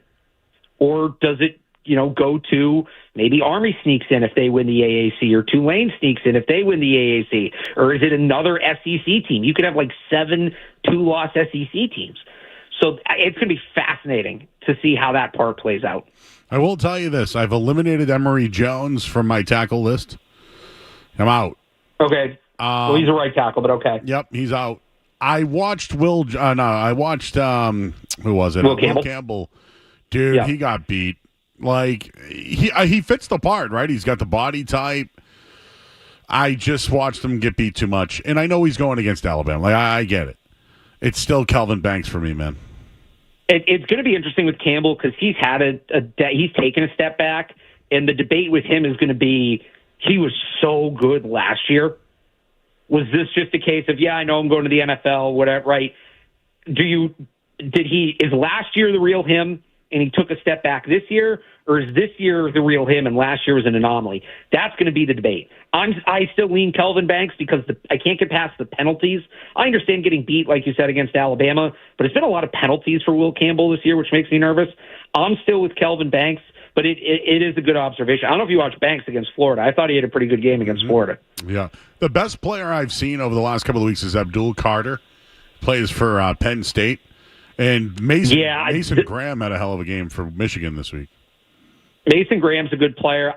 Carter worries me a little bit because the scheme they run, there's been a lot of guys that came out of Penn State in that role. Like Chop Robinson, right, who can't get on the field with Miami right now. If I'm looking at a Penn State player, Joe, and it's not in the first round, but it's Tyler Warren, the tight end. That kid is really good. He can do everything. He would be a great fit for a team that's still trying to build out its offensive identity. If you had to choose one coach next year to be the coach of the Bears, who would it be? I mean, Bill Belichick. I mean, are we doing Bill aside? Are we doing? I don't think he'd go. Do you think he likes Caleb Williams? No, I don't think he'd go. I don't think he likes Caleb Williams. That's not his style of quarterback. But if I can pick any coach, obviously I'm going to pick Bill. If not him, probably Ben Johnson, because I think he's going to unlock what Caleb does the most. Mm-hmm. So, although who knows? Maybe Bill talks to Josh McDaniels, and Josh McDaniels says, I have a plan for this kid, and Bill makes it work. But, if not Bill, Ben Johnson. He's Alex Barth, everybody, 98.5thesportshub.com. Alex, we haven't had a full show in weeks, so it was good to catch up, man. And you still got the Sunday show as well, right, with Cerrone? 8 o'clock every Sunday, Sports Hub Sunday kickoff. There he is. He's Alex Barth, everyone. Alex, appreciate the time, man. And, next week, I guess we'll have to find out who the first 4 in are, I guess. Well, tomorrow night it will be. Yes, so I'll have to check back. All right, Alex. Appreciate the time, bud. Thank you. Thanks, Joe. All right, he's Bye. Alex Barth, everybody. Does an excellent job over at 98.5thesportshub.com. And we got In or Out coming up in a minute. But first, let's get to the Sports Hub headlines. Sports Hub headlines. Patriots winners yesterday 19-3. Now they'll take on the LA Rams, who are hosting the Miami Dolphins tonight. Speaking of the Dolphins, Tyreek Hill's dealing with an injury on his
defense because the running game, when Stevenson can get it going, is draw some of the coverage and the linebackers up and so forth. But to me, the bigger thing is just where the Bears are. I mean, they can't protect. They can't move the ball. They can't score any points. Jacksonville, same situation. I mean, you have several of these teams that we talked about this at the beginning of the year, Pat, in Chicago. They have this all-star quarterback, these all-star receivers, the greatest skill players in the history of football. And the offensive line's a problem. They can't run the ball. They can't protect. Swift is doing all he can, but it's just, hard. And then, you get into a situation where too many negative plays, too many turnovers, too many long yardage situations. Look, they've had the benefit of the schedule. We'll see how it goes here with the Bears and with Jacksonville and teams like that. Seattle that have had a lot of offensive line problems. I mean, it's just, Cleveland, just hard to imagine that they're going to really be able to sustain much when you have that many problems up front.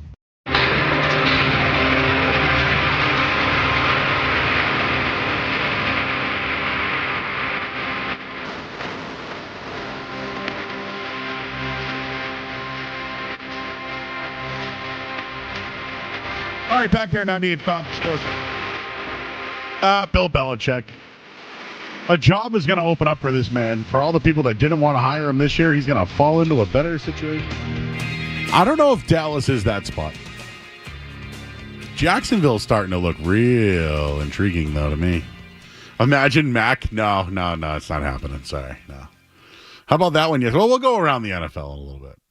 So we should eliminate Jacksonville and we should eliminate Chicago then, right, Skaz? Because of Caleb and Mac? Yeah, I think Bill Belichick's made his... I would eliminate the Jets as well in those discussions. I can't imagine Bill Belichick. Orleans? And New Orleans, maybe. Mm-hmm. They got a win yesterday with a story we might get into later tonight as well.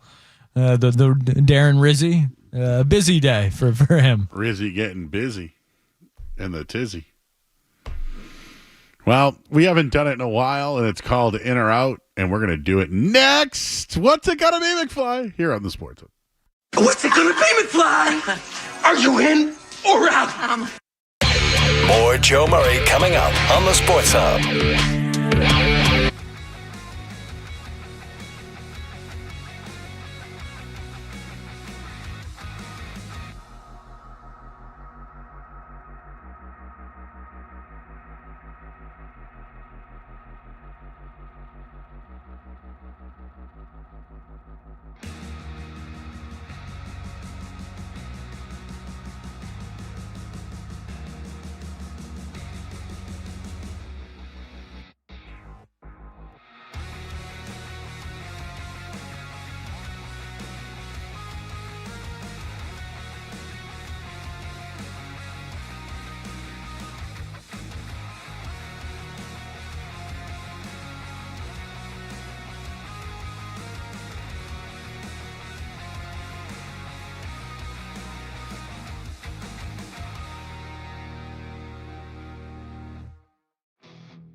gotta know without a doubt. I'm the one you need for a dirty deed. I'm the best. Success is guaranteed.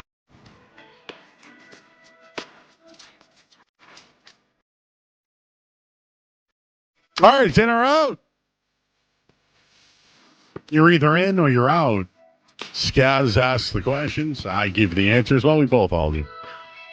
We got Joey, our intern here, and then Joe from the street team's here. So he might not know about this segment, but you might ask me, hey, Joe, what do you think about, beef jerky? And I'll be like, oh, I love beef jerky. Or, Joe, what do you think about, beef jerky that's out of a package at the gas station? Depends, a certain kind, But that's the gist of it. I love beef jerky. Just want the soft stuff, though, because, I don't want it to hurt the teeth. All right, Skaz, in or out, and everybody in our chat as well. Ryan's in there, Smitty, they're ready to go. Let's do it. In or out. What do we got? All right, Joe, it's good to be back finally. 2 weeks away from In or Out. Monday night edition of In or Out. We will have a Friday night edition of In or Out this week as well. So, Joe, I know we do no politics on the night show, but your guy, our guy, Stephen A. Smith. Yes. Was on The View, I guess. Stephen A. making the rounds. A man who's not afraid to say yes to just about anything. But Stephen A. Smith hinted that he could consider a presidential run at some point. I know we don't do politics on the night show, Joe, but I have to ask, because it's Stephen A. Smith, would you be in or out on Stephen A. as president? A Stephen A. Smith campaign to run for anything, I am in on. If Stephen A. Smith was campaigning for, the Cowboys fan club, in. Because I want to hear him, right? He's real spiritual. I mean, dude, I went to Catholic school my whole life. Stephen A. as a priest or a pastor, oh boy, he'd get that message right out there. But not to mention, you can ask Stephen A. Smith about other things as well, not just sports, Always, always. Because, him and Snoop Dogg did a podcast together one day. And Snoop Dogg said to him, are you a, top or bottom? And he's always. And he... Always asks. No, for real. Think about a campaign from Stephen A. Smith. What's funny was I saw it and I sent it to Skaz, but on Slack, so we're in two different rooms, and I just waited for him to smile.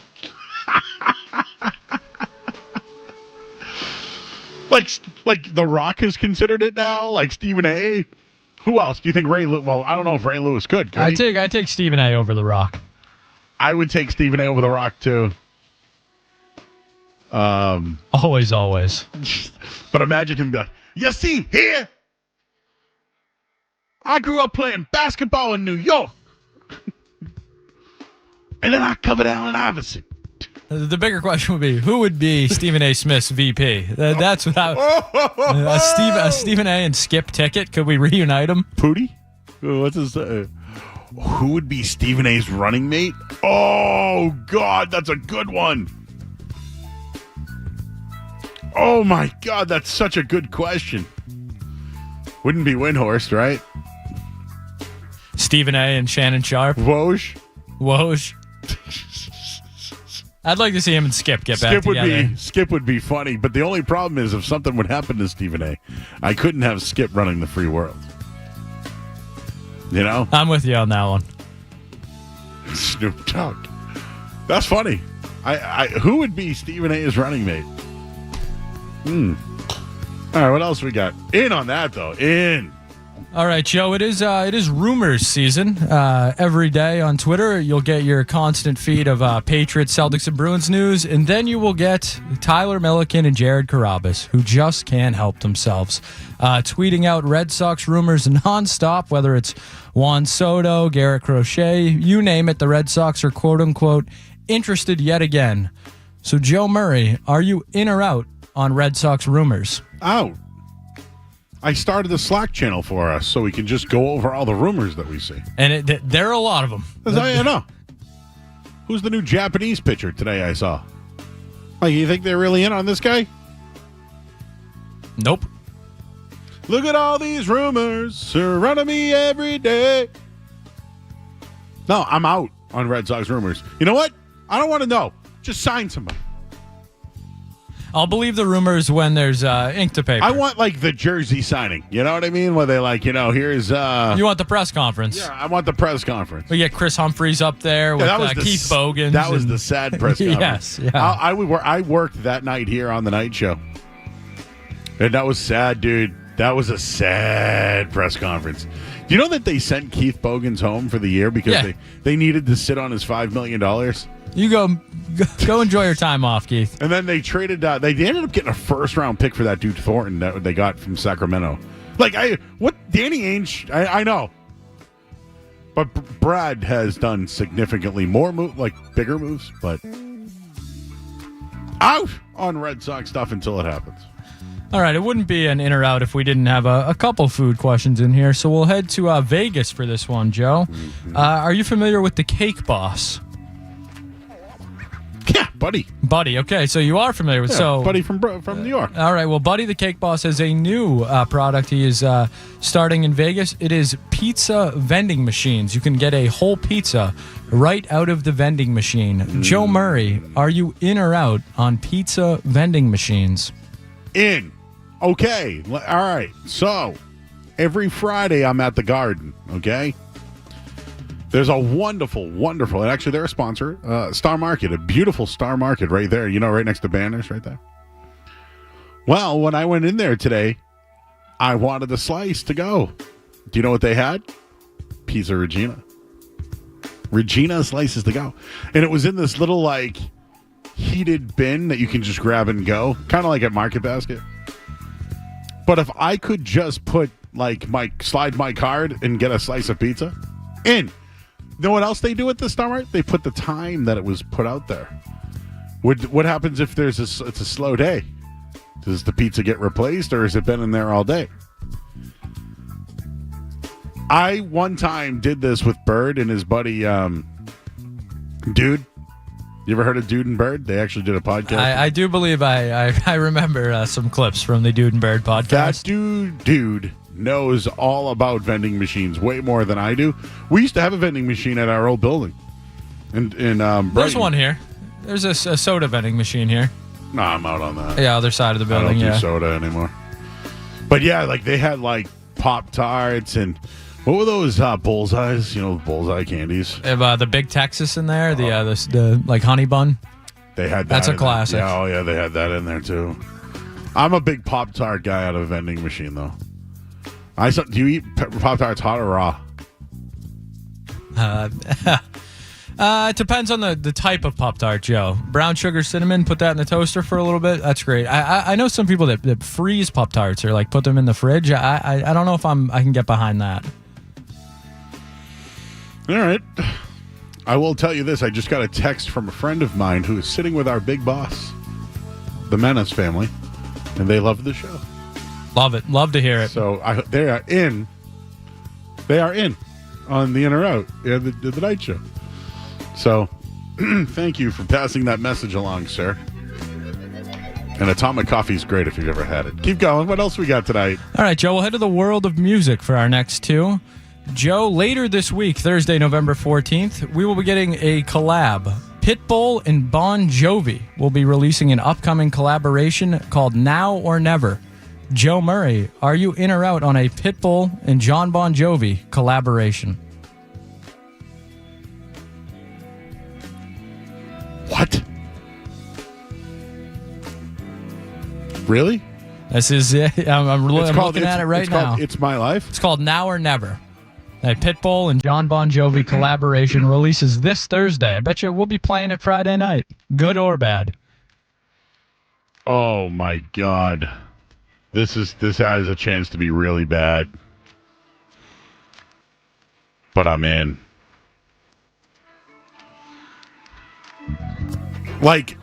Because the song, It's My Life, It's Now or Never. Is it going to be just give it a green light, I'm ready to go. What other songs does Pitbull sing? We'd have to ask our guy Johnny Wallach. He's the pit bull expert. Fireball. How could we forget? How could we dare forget that song? How are things going out there in Miami right now? Not so great. Remember the dude that was here for the finals? Yeah, our guy. I asked him about the dude. Sedano, yeah. Haven't heard it from them in a while, huh? No calls, oddly enough. No, the Florida Panthers, they, pretty good. They're good. They're good. What else is a Pitbull song? On the Floor? Timber? Oh, yeah.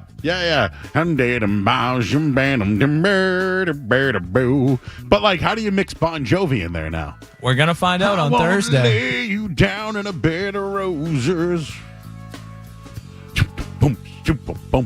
Oh, yeah, I'm in on this. I'm in. Where's John Wallach? He would be in on this. Is this like the next soundtrack for the new Fast 11? Is there 11? I don't even know how Who many. knows? They just keep making those things. Pitbull and Bon Jovi? Talk about like mainstream WPS. Think if we get a music video, there's a Belichick cameo in there? Oh my God. Yes. In. I need this. Waldick, where are you at? Wow, this is blowing my mind. This is the best part of the show tonight. I'm looking forward Bon Jovi and Pitbull collab? And now we got something to look forward to on Thursday. This is amazing. Imagine Bill just... Oh, it was so cringy in that... the FX show there. Did anything ever happen with it? That show still going? I think the finale is either tomorrow night or next Tuesday, but I believe it is coming to an end. Well, I kind of know how it ends, so, yes. Is that what's going to happen? Anyways, what else we got? All right, Joe, sticking with music, the Grammys announced the nominations for this year. Oh, yes, huh? Joey goes to the Grammys. So we might have to revisit that at some point. But, Joe, the Beatles are nominated for Record of the Year at the Grammys. Out. For Now and Then, which incorporates AI technology. Out. Joe Murray, are you in or out? No.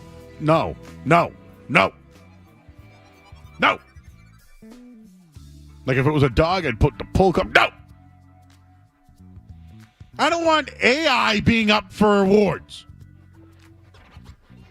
Someday you're going to be able to take my voice and just put it to a song. Right?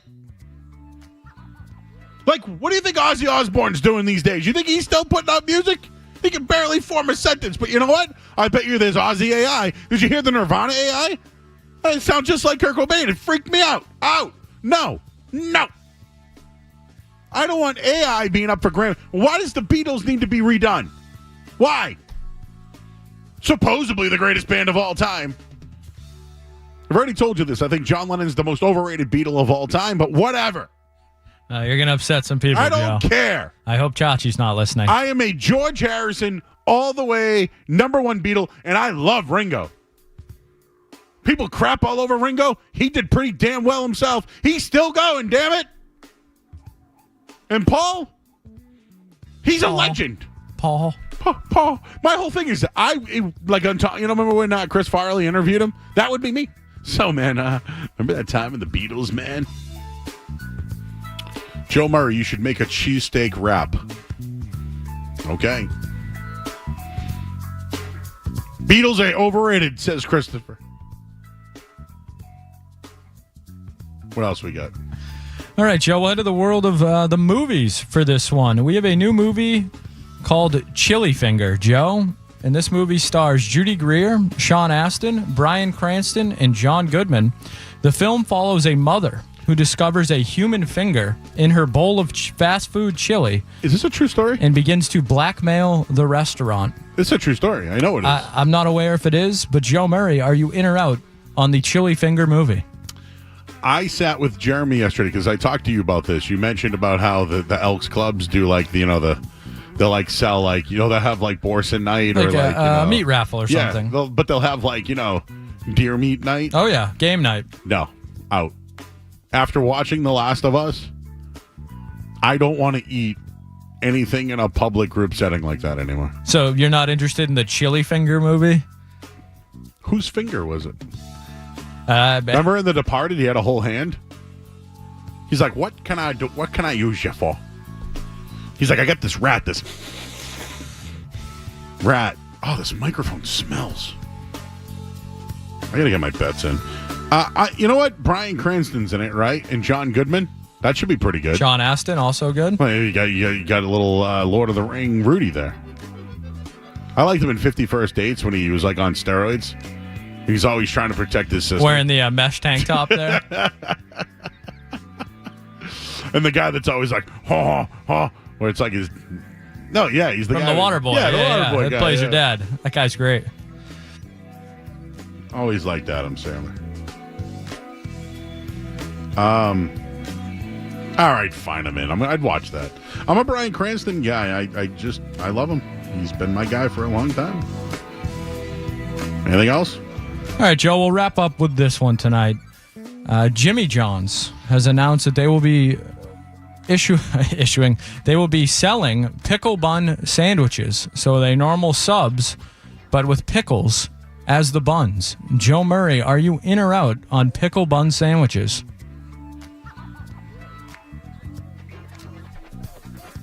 I saw this.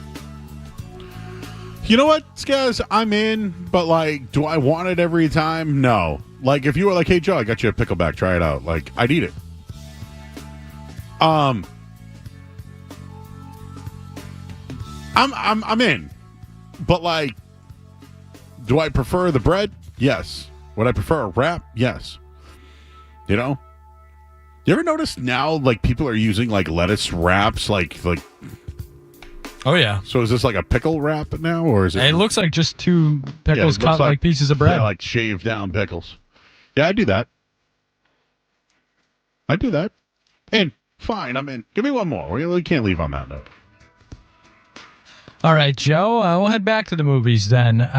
Robert Zemeckis, the guy who brought us Back to the Future, says he wants to make a Back to the Future musical movie. Joe Murray, would you be in or out on Back to the Future, the musical? In. Yeah. Dude. Gonna go back in time. Huey Lewis, let's do it. Doc. We'd have a machine. We'd have a train. We'd have horses. We'd have Clint Eastwood. We'd have a hoverboard. We'd have that almanac that we can steal all the bets from the future. Sports encyclopedia. Yeah. I got one more for you, Joe. Okay. It was announced that Ben Stiller will be returning to Happy Gilmore 2. Are you in yes. or out? And he's making the pickleball movie now. Yes. Oh, yes. Is he? I think he's still one of the workers. I wonder who. You just pulled landscaping duty. Yeah, but I wonder whose grandma's in the home now? Is he now in the home and someone else's grandma's in there? That would be funny. Who would be the grandma? Oh, no. Who would be the worker at the place now? Shooter McGavin. No. MJF's in the movie, so I'm curious what his role is going to be. Yeah, Travis Kelce's in there somewhere as well. Ooh. So I hope that Ben Stiller is now in the place and somebody else is now the... Oh, you know who it could be? Vince Vaughn. Or could it be his wife? The girl who plays Marsha Brady? Or the love interest of Vince Vaughn in the movie? Oh, like Julie Bowen, I think? Yeah, like she would be... Like, that'd be good. You know? And she put a glove on and be like, we need to do some testing. No, be funny. I'm spitballing here. In. Oh, I like that. In. All right, we got to go to the headlines. I'm Joe Murray on the Sports Hub. WBZ-FM and HD Boston. Patriots! From the opening...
right now should be on Jason Tatum, who is just now getting back to his feet.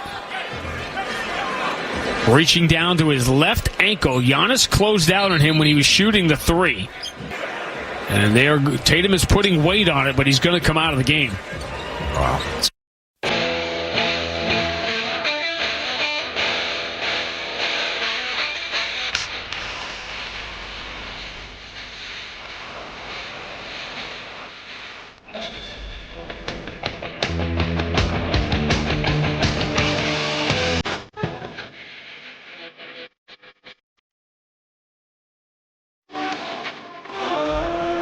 We're going to talk to Barstool Greeny coming up in a minute here. But the Celtics had an interesting game yesterday.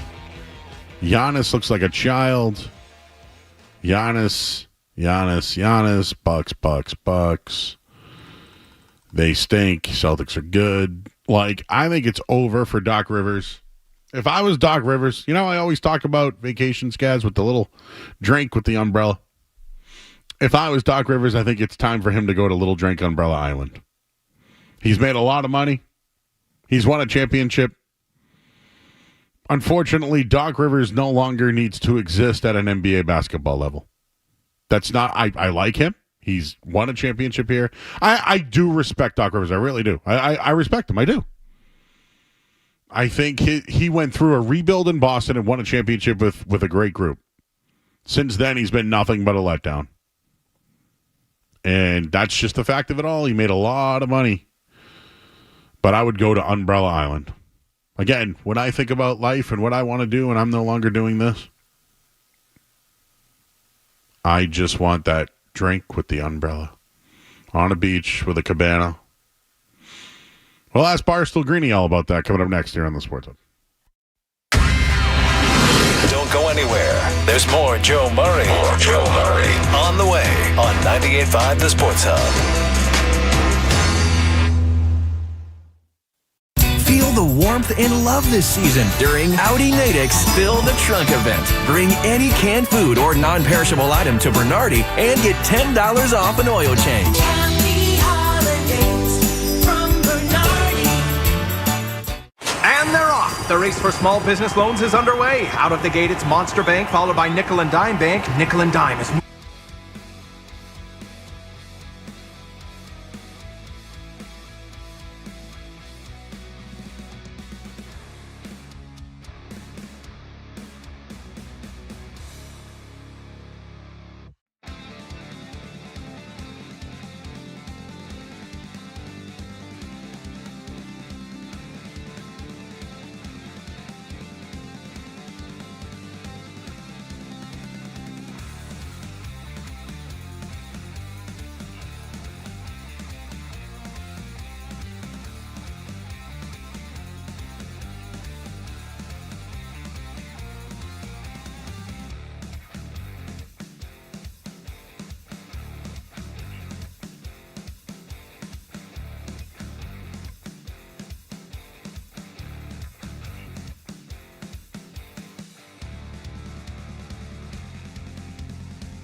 night. We did a ton of Patriots today, but I wanted to do a little bit of Celtics, and, well, who else to talk to about the Celtics than Barstool Greeny, joining us on the Volkswagen Dealers Expert Hotline on 98.5 The Sports Up. Greeny, how you doing tonight, bud? Oh, Murray, what can I say? I mean, the Celtics are 9-2. They're a carbon copy, basically, of their championship season. I think life is pretty good at the moment. Oh, things are very, very, very good. Despite some struggles of late, right? I mean, you know, I will get into what happened tomorrow night, and of course the win from the other night. But just looking at it, though, they had some interesting lineups this week. Like at one point, they didn't even have Tatum or Horford on the court, trying to find scoring. I mean, do you look at that as Joe just trying to find different ways to see what guys have, or was it really about not having the options with Brown being out or Hauser or anybody like that as well? Like, I don't know. I just noticed some of those things over the last week or so. Yeah, and some, you know, didn't exactly go all that well, right? Like Xavier Tillman in his starting spot was a disaster for 5 minutes, so Joe quickly bailed out of that. I think when you're missing guys and you're early in the season, it's going to be a combination of trying to find different things, seeing what different combinations work to sort of get you through this early stages with guys out. But, you know, I think we all know what the rotation is going to be when the games truly matter. So I think they've afforded the luxury of testing out their depth, testing out different combinations, as long as Mazzulla's going to be quick to change course if things don't work like he has been. So.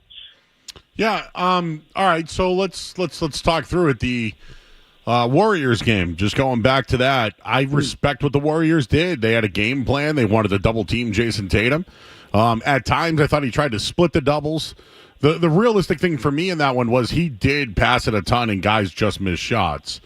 So I don't know what your feelings were on that loss, but I feel like the Warriors have a blueprint on how to beat the Celtics, and that, if we're looking long term here, they're confident. Like, that might be one of the teams that I do worry about if they happen to meet down the line. Yeah, I think, you know, they've mastered the approach of following that blueprint that we know gets the Celtics into trouble. If you get under their chin with ball pressure, if you trap, if you have a length on the perimeter, you know, I think people don't really remember what made the Warriors dynasty so good was their defensive foundation above their three-point shooting. So we saw the same sort of results with those early Miami series where the Celtics just couldn't stop turning the ball over. Games against Denver and Minnesota where those are teams that have perimeter length and can really, you know, get up under you. That's what you have to do to stay attached to the Celtics. And then if you're also going to combine that with poor shooting, those are the games where we see them tend to lose. You compare that to what we saw last night where there's no perimeter resistance. There's no ball pressure. If you can't guard the Celtics on the perimeter, you just don't stand a chance. And I think the Warriors proved that, you know, even this new version, they have the bodies and the depth to do that. All right, we're talking to Dan Greenberg. He's Stool Greeny of Barstool Sports. And, well, what do you think about Joe Mazzulla of late? I thought in that game in particular, there was like a learning situation where maybe you took Tatum off the ball, maybe put him in the middle and had someone else handle the ball. I thought there could have been an adjustment there, but there are some things I think Joe Mazzulla does well. How about the after timeout, right? Really good in that game. There are some things he does really well, but I thought he was outcoached that night. Am I wrong in saying that? Because I hated Steve Kerr, and I hated that they made it a Tatum versus Kerr thing. But in the end, I thought Kerr got the better of the Celtics. I think that was the case in the first half, right? I mean, you got to remember, they came out at halftime, were immediately so much more prepared for the doubles. They scored 41 points in the third. And then, listen, Steph Curry was phenomenal down the stretch of that game. I think he was pretty much involved in every clutch time bucket. You know, you had some defensive miscommunications on the Celtics end. So I think early Kerr, his approach maybe caught them off guard or they weren't ready for it. But once they saw it, I think they were able to adjust to it. But you can't have those mental lapses when you're going up against, you know, a basketball demon in Steph Curry. You know, we saw it in the 2022 finals, and I think we saw it, you know, in the game the other night. But that's going to happen over the course of 82 games as long as it doesn't become a habit. I mean, you just tip your cap and move on, I think.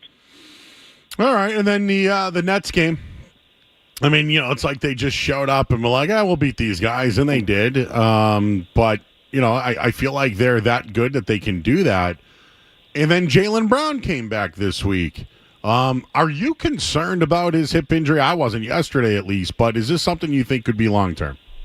I mean, the rational part of me knows to not be concerned, but like you, I'm still triggered over the Garnett injury. I'm still being told that Isaiah Thomas's hip isn't a big deal. So there's always going to be a part of me that is like, I don't know if I can fully trust it. I don't think he looked all that good last night, but obviously it was his first game back. I just think that they need to be smart. If he's not 100%, rest him. If he is 100%, you can't, play him with kid gloves. You got to use him like he's a threat. So it's going to be something I think we're going to monitor the whole year. I think the same thing is going to be true with Tatum's ankle and Porzingis' ankle and Al Horford's legs. Like, the only thing that can stop this team realistically is health. So I think, rightfully so, we're all going to be a little tense from now until whenever their season ends. All right, are you worried about these differentials from last year to this year? Can you tell us some of them? I at least thought they were better early on last year with Porzingis, compared to this year, but they're getting smoked in points in the paint, right, around the rim as well. I mean, is this something to be concerned about, or should they be better with Porzingis coming back?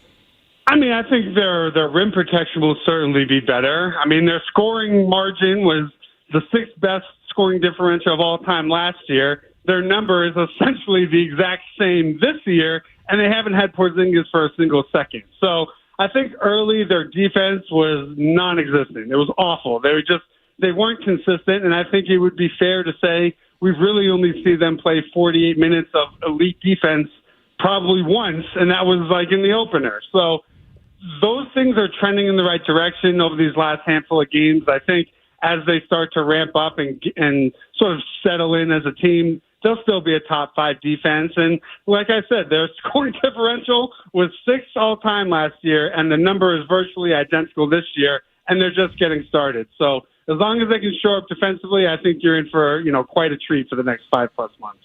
All right, I saw Tillman the other night, and I missed Cornette.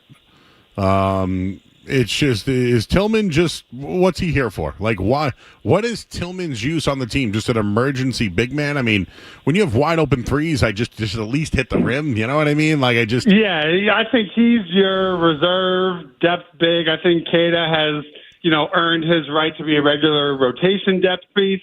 But if you're going to go solo big where you need to switch and maybe you need some size and some strength, he's your guy. But like you said, if he's not going to hit threes at least at a league average rate, 34, 35%, and they're all going to be these open catch-and-shoot corner threes, teams just aren't going to guard him. And once that happens, it makes life for everyone else on the floor tougher. It's why spacing is so important. And I would say the same thing for Jordan Walsh, right? We want to see him out there and get experience, but you have to be a legitimate threat for defenses or else the lanes are clogged up for your 2 best players, and that goes against the whole point of this operation. So they need to be league average, and they can't hesitate when they're open. If they are, then Joe just can't play him. Talk about Neemias Queta. Obviously, he can rebound. He can run. I mean, he had a nice little stop with Sacramento, and they let him go to bring in Rudy Gay. And that's how he became available. They signed him in the offseason to an extension. I mean, he looks pretty good out there, especially when they want to run. Is this always what he's been? Is he getting better? And do you think he could continue this and get better defensively? Because I think that's where some of the breakdowns happen against Golden State. Yeah, I mean, the potential is there. He's serviceable, right? And I think when you're talking about a 3rd or 4th center on a minimum deal, to find a serviceable player is pretty remarkable. And I think a lot of his issues, like you said, defensively, he's out of position. He's, getting burned one-on-one. I think for him, that's just reps and minutes and experience. The things that you can't teach, he's really great at. The things that you can teach, you hope, given how quickly he seems to be picking things up, that he will be rotation player should you have another big man injury. If you need to give Al Horford extra rest throughout the year, why not? He's an elite rim runner. He gives you athleticism that no other big on the roster has. and you need his rim protection while Porzingis is out, because right now nobody is really a deterrent at the rim, and I don't think it's fair that we keep asking more and more of a 38-year-old Al Horford. You know, like he's earned his right to just camp out, make open threes, and, you know, dig deep when there's a big, you know, Giannis matchup or whatever. But I think Keita has an opportunity to really fill the margins, and that's where, you know, this team can really be overwhelming, is when they're thriving in the margins. Oh, I thought Horford had a hell of a game against the Nets, right? The double-double, hit some big shots. Exactly, and it's like, you know, that's so great, but, you know, those are the treats. That can be the exception. It shouldn't have to be the rule.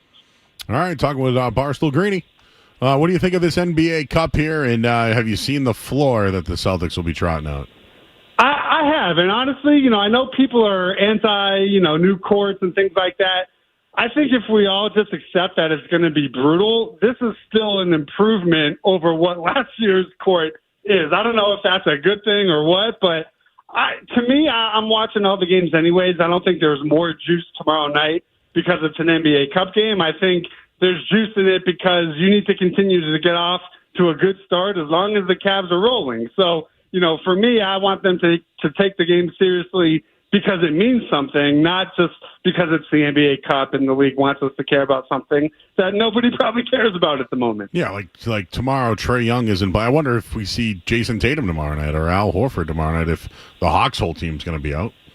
It wouldn't shock me if Al sits, because it is a back-to-back. So they play tomorrow and Wednesday. So you're getting Al for one of them.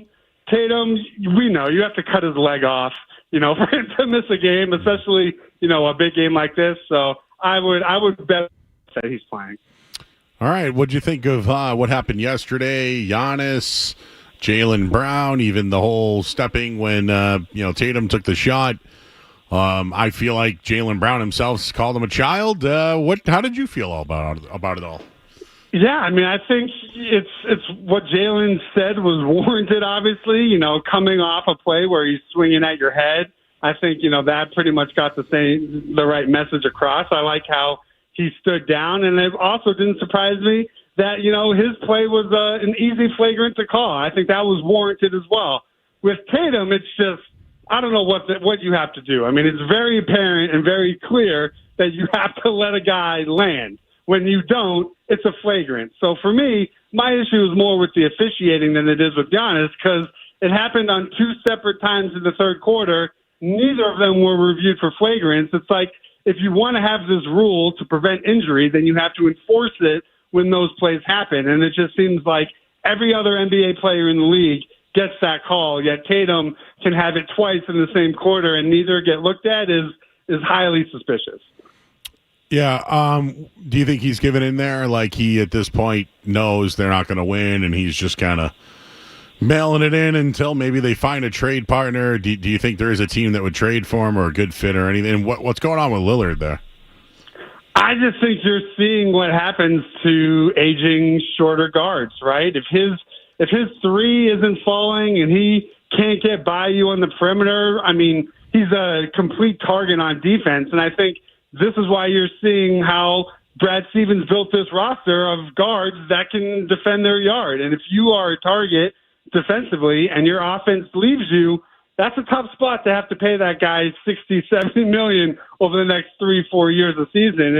It's tough, because even if you want to trade him, who's going to want to pay that price for an aging player who can't be on a playoff team? It's tough. I feel bad for them, but, you know, I'm looking forward to their demise, so it's tough. Oh, me too. I mean, I'm starting to just wonder where. Like, is it Miami? Like, I don't know. Like, could him and Butler, who can't shoot, work together? Is it, you know? Right. Like, if you're Miami, why would you do that if you don't know if you're going to keep Butler? And it probably costs you, you know, guys that are playing well for you now. It's just, I don't know. I think they're stuck. They're stuck with Doc. It's like they panicked because they lost in the playoffs instead of, you know, making moves that made sense. They were too drastic. And I saw on Twitter, someone compared it to when the Nuggets traded for Allen Iverson. They traded Chauncey Billups for Allen Iverson, and I think that's a pretty good comparison. Okay. Yeah, I'm just wondering, you know, I'll throw out a trade. I know Chet got hurt this week, Chet Holmgren, but, like, would that ever intrigue Oklahoma City. I don't know if Sam Presti would ever do that. I'm reaching, bro. Like, my arms hurt from reaching so much about what's next for Giannis, but he just can't waste away there, can he? I mean, it's the bed that he made, right? Like, am I to believe that everything that's gone on that team is without his blessing? So to me, it's like, this is what you asked for. Time for you to, not run from the grind. He's not, without blame either. He hasn't really adjusted his game to thrive with Dame. He's not setting screens. He's not, playing selfless basketball. So, part of their issue is Giannis, even though his numbers are godly and it seems like he can do no wrong. I mean, everything starts with the best player. That's how we would treat it here with Jason Tatum. That's how it's treated with any other superstar of his level around the league. I don't think he should escape blame at all. Okay, do you think that if the Celtics don't win the NBA Cup, it means anything at all? No, I don't. I mean, although I'm curious, because my heart says if they were to win it, they wouldn't raise a banner. But what if the league makes them do that? Then what happens? So part of me kind of wants to see the chaos. They sort of forced the Lakers into it last year. So would they do the same thing with the Celtics if they were to win it? How does Wick push back? I kind of want that chaos, but I certainly don't want them overexerting themselves just to win it, especially when, the Larry O'Brien is what matters. All right, man. Anything else, anything else on your mind when it comes to the NBA or the Celtics or anything? I just think, we're eating good. The East is opening up for them. I think a lot of the teams we thought were going to be contenders, might not even make it to the play-in or out of the play-in. So what interests me are the teams that, we weren't thinking of that might be good. The Cavs, the Bulls, the Pacers, these other teams that I think, didn't get all the summertime hype are proving to be much more formidable than, all these high-priced big market teams. I find that pretty interesting. All right, he's Barstool Greeny. Everybody check him out, Barstool Sports. Appreciate you, man. And who knows? Maybe we'll be talking about an NBA Cup soon. Who knows? Oh, please. We can only dream. Maybe we get maybe they'll give a piece of the parquet when they do it, Huh? It's like, Not bad. I was there. I got the NBA Cup parquet. All right, Greeny. Appreciate you, man. We'll catch up soon. All right, guys. Appreciate it. Yep. This is Barstool Greeny, everybody. Excellent job over at Barstool Sports. Should we even talk about the Bruins? I know we want to go around the the NFL at some point. I don't know. We'll figure it out. We'll do that next here on the Sports Hub. Sports Hub headlines.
right, back here in 98.5, the Sports Hub.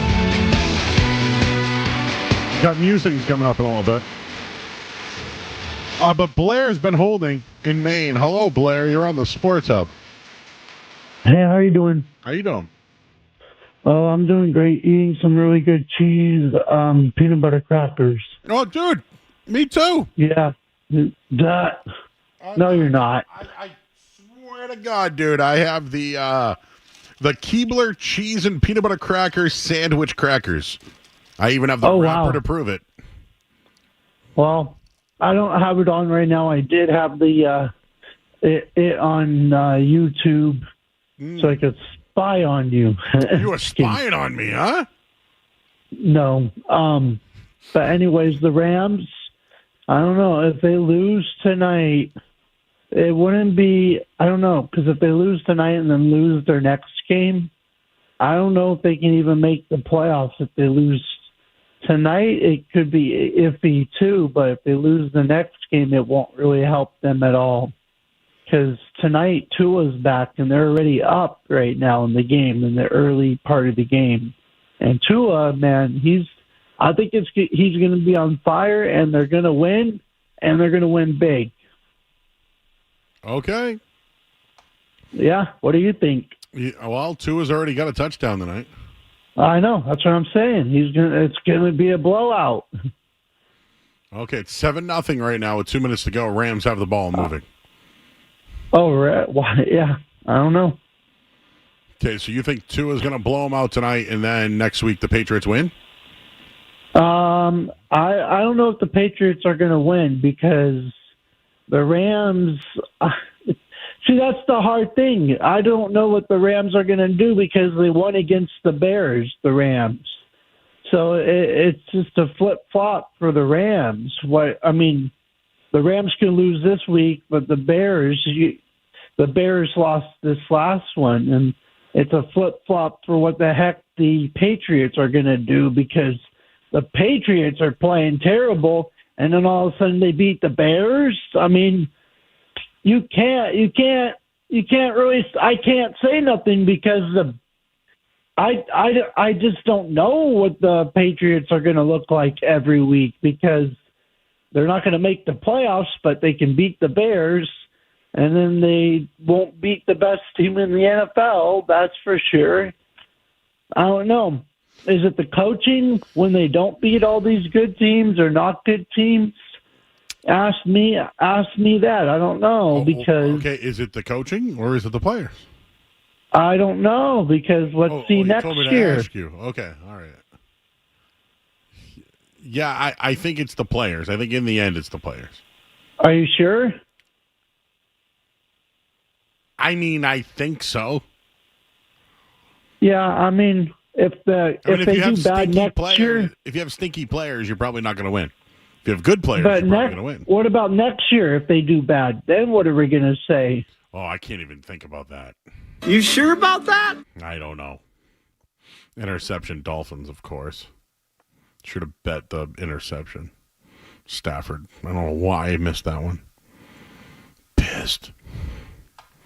Hey, Justin and Lynn, how you doing? Hey, Joe. I just want to talk about the Bruins, and I'm disappointed in Jeremy Swayman and how he's performed in the goal for the Bruins. And I really want your thoughts on that. Oh, did you see Allmark the other night? Yes, he beat me. Linus Allmark outplayed him last night, and he deserved to win that game. Damn right. How you doing? Yeah. How's it going? I just am so disappointed showing how he's played. Me too, man. He got all that money, and now he's not playing well. Yeah, I agree. What else is new? Hello? No, what else is going on, Justin? How are things? No, I am starting my internship on Friday night. I'm going to be working over at Salem State. Hell yeah, buddy. Yes. That's a good school. I'm going to be working over at Salem State on Friday night, Joe. That's awesome, man. I'm starting my job there. You're going to be on TV? Yeah, I'm going to be hosting Salem State pre- and post-game shows over at Salem State I'm starting an internship over there. What are you going to be what are you going to be doing? Like football, basketball? Pre and post game shows. Like you, Joe. For what though? Like for women's hockey. Women's hockey. That's awesome, man. Yeah. You ever go to Sidelines? Sidelines? No. It's a restaurant right down the street, dude. Good pizza, good wings. Very good wings. Good pizza, good wings? Yeah. I'll have to check it out. Yeah, Sidelines. You can get it to go, too. Yeah. It's right down the street from the old gym there. Where is it, Joe? It's right down the street. So same street as the gym. Same street. Okay.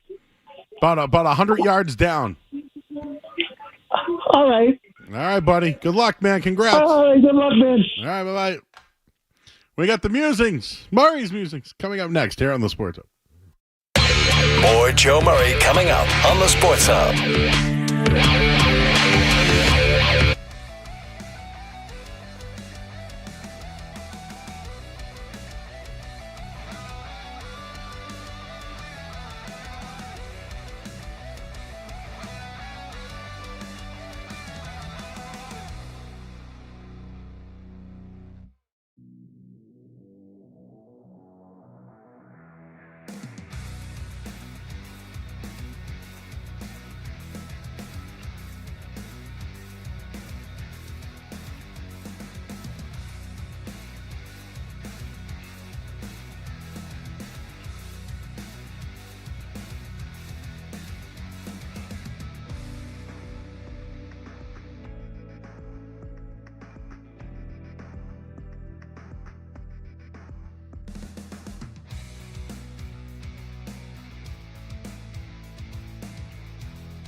Here on 98.5 The Sports Hub. Did you hear that about peanut butter and jelly M&Ms coming next time? I've not heard that. Have you ever had peanut butter and jelly M&Ms before? I didn't know they existed. Me either. All right, my first musing is about daylight savings time. I'm still not caught up yet. It's still screwing. Today, dude, on my way in, it was dark, dude. It was like Ghostbusters dark. Like when Stay Puft's about to come and, Zool's up there and whatever. Many people know of the first microphone here in our station is the a-hole chair. And, the fellow that was on before me is Michael Felger. A long time ago, not to touch anything at a radio station. I learned that a long time ago. All right? I told you, I got this dude a job, and he reset the computer once, and when I came in, they fired him for resetting a computer at a radio station. True story. Can you believe that? Really happened, I swear to God. So I've learned not to touch anything. But if somebody shuts down the computer, I therefore cannot use said computer. And I'm not going down there. Are you kidding me? I'm not going down there. Thank God Kevin Majore did. He knew exactly what to do, where to go. I mean, he's the guy. I feel like I should tip him going forward. But I had to use, so not the second computer where Greg Bedard sits if they do a big boy. I had to sit in the Maz chair. First off, the Maz chair is really high up. So I felt like Humpty Dumpty to begin with, okay? And then I just don't like sitting there. The microphone doesn't work well. The video's off. I don't like it. Out. So finally, Kevin fixed it. Thank you, Kevin. But when I got on the microphone, it smells like salad. Or raw carrots or raw mushrooms. Just the stuff I won't eat. It smells like a salad. That's what the mic smells like. I can smell lettuce. I can smell salad. I can smell your baby carrots. I can smell your whatever. Anything raw that's a vegetable, I have a scent for it.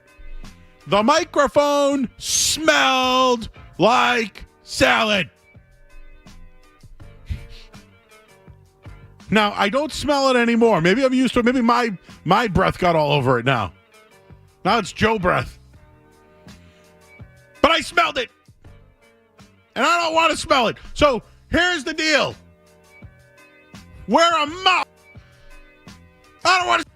I smell it. The worst smell, though, is when somebody eats an Italian sub and then they leave it out.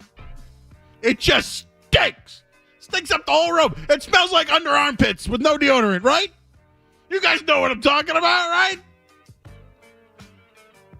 I don't have a muff either, all right? But I don't need a muff. I work in between studios. We've worked games every night for the last 5 weeks, feels like.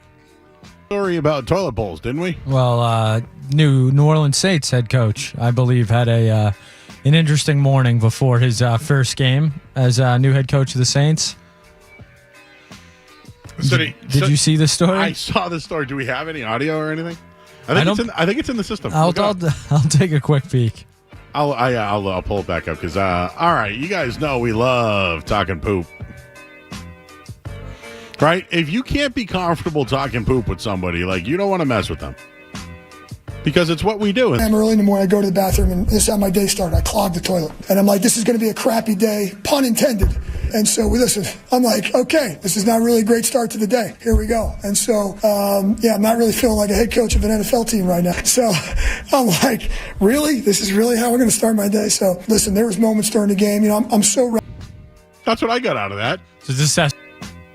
I know, Sidney Crosby makes guys have, the same conversations with him on game day that they had the day before if he had a good game. You have to talk to him the same way. Ask him the undershirt. Yeah, Nomar, right? Wearing the same underwear? Yeah, underwear. Anyways. Well, today's November 11th. 11/11, Make-A-Wish. Birthdays was the worst day. Now we sip champagne when we Thursday. Stanley Tucci, 64 years old today. Demi Moore. Man, everyone's so old. Oh, Vinny from Jersey Shore, 37. Looking for wrestlers, Joe. I don't see any wrestlers today. Crown Jewel, which is Nicolas Cage. Nicolas Cage is your... I feel like Nicolas Cage isn't everywhere. Yeah, but okay. Who never says no to anything? Snoop Dogg and Shaq come to mind right away. Those are 1 and 2. When Snoop had the General, I was like, geez. Oh, Shaq started the General, I think. Shaq had the Shaq-a-roni. Shaq selling printer ink. Like, you see Shaq selling literally anything. Shaq gets in a Buick that I don't know if he can fit in. I think this was Bill Burr's opening monologue on Saturday Night Live. I watched it. That was a dirty man laugh right there. All right, so did you see the one where they have a bunch of Boston firefighters together? Oh yeah, and he's going through like psychiatric training. Yeah, talk, and I fell for it. I did it on the air. I know exactly what you're talking about. And it was like, hey, who is at the party? And it's like, Billy and James and Joe and Blanken. It's like how we talk. And I go, morning. I was so upset. The stream. No, a pretty light weekend, One more. Yeah, let's hear it. I voted. Okay, I voted. I'm not doing politics. This is just telling you what happened. I voted, and when I walked in, somebody there goes, "What do you think about the Pats this week?" And I go, "I don't know, man. And was I rude? Like, I'm trying to do my civic duty." Get it? Duty. And like, hey, so what do you think this week? And I'm like, I don't know, man. And then as I'm leaving, you're sitting there like trying to get your ID and a thing, and all of a sudden it's like, hey, bro, what do you think about Drake May this week? Bean that's not going to break somehow. And then someone's asking me about Drake May and where to eat. And it's like, dude, there's too much going on right now. What if I walked into a church? And I'm sitting there, and I sit next to somebody who goes, hey, man, what do you think about the Pats this week, +6? What am I supposed to talk to them about it? So we don't do... I'm a jerk if I don't, though, right? We don't...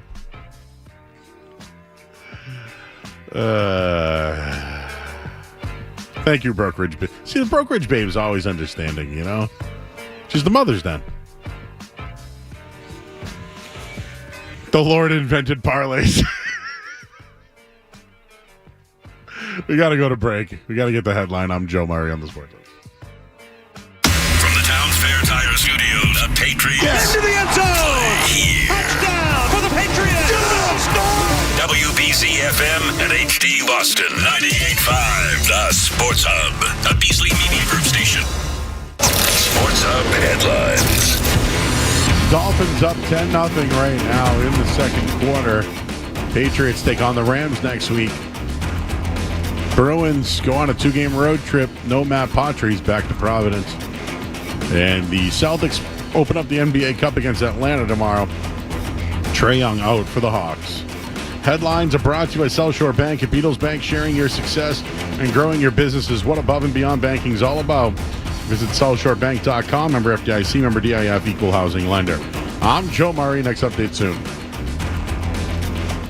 The biggest names in Boston sports. Talk to Boston's home for sports. Jason Tatum joins us outside the Celtics locker room. Jim Montgomery, coach of your Boston Bruins. Celtics head coach Joe Mazzulla. The games, the players, and your favorite shows. On air, online at 985thesportshub.com and on the Sports Hub app.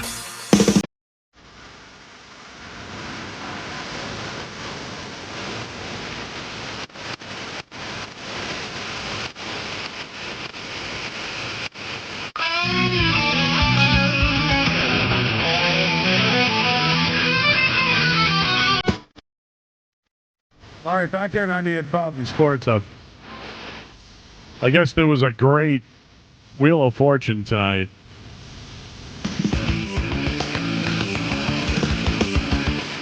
I can't think of Wheel of Fortune without thinking about Joe Murray playing Wheel of Fortune live on the radio. On remote. From the scoreboard, I believe? Yeah. me trying to guess the letters on radio. Like nobody can see the board, but it's me.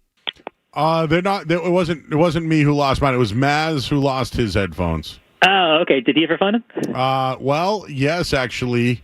And who was the culprit? so here's who the culprit was. Nick Gemelli took them off Tony Maz's desk. Yep. Then they were left on the studio desk, and Zoe took them home. But he threw them in his truck and didn't realize it until 2 weeks later, and then admitted that he took them. Oh, at least he caught to it. All right. But so it was 2 weeks. It was 2 weeks later. 2 weeks. Oh, man. Anyway, you guys were doing the In-N-Out earlier, and you were talking about the pizza vending machine, right? So I kind of looked up a little bit about it. So apparently the style of pizza that's in there that Buddy made are the focaccia-style pizzas, right? So it's like twice the amount of crust of sauce. And they're rectangular slices. They put about 70 in each vending machine every day, and it costs about $10 a slice. Now, I did see an online review of it because it sounds promising. It sounds awesome. But he said he got it, and he's like the cheese was like lava, but the inside was still kind of cool, and he was kind of disappointed by it. So the concept sounds great, but that was the one review I saw online about it. My thing is like, I want a square pizza if that's the case. Yeah, it's rectangular, so. No, but I don't want. I want like more cheese. I don't want a lot of bread. I want the cheese. Yeah, exactly. Yeah, that's the tough thing. And I guess they said they sort of modeled it after the other vending machines. Like there's like the warm chocolate chip cookie machine, and out here in California they have cupcake vending machines at the malls. Oh, really? Yeah. Are they like packaged ones, like Hostess cupcakes? No. Like it's actually a woman that she won a competition, and so she's like she has her own bakery, whatever, and she fills it every day, or whatever. And I guess you get to choose whatever you have. So you get like $10 for a slice is too much. Yeah. Like I don't know. Now again, I'm talking 30 years ago, but yeah, when I was a kid, it was like two. You get that whole pizza. Yeah, two slices and a drink was like less than $5. Yeah, exactly. Yeah, it's kind of outrageous now. How much is a pizza? Like, it was like $8 at a place in Boston growing up. What is it now? Oh, well, out here they have a place called Round Table Pizza, and their large pizza is $30. I'm like, are you kidding? Ooh, I almost pulled a. I know, you bleeping Joe Murray doing a Bill Burr. What about? Do you like California Pizza Kitchen since you're in California? Yeah. Well, first time I ever had it was back in Boston, so. Huh. Yeah, I like this. What's your favorite pizza? Like my favorite pizza. If we're talking chain restaurant.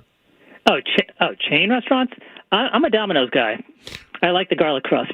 I love Domino's thin crust. Yeah. With the extra sauce, the robust sauce. Yep. Extra. Yeah, it tastes like pure butter. Yeah. A lot of people harp on Domino's, but I always like it because it's pretty consistent. I also only really eat Domino's after 11 o'clock, anyways.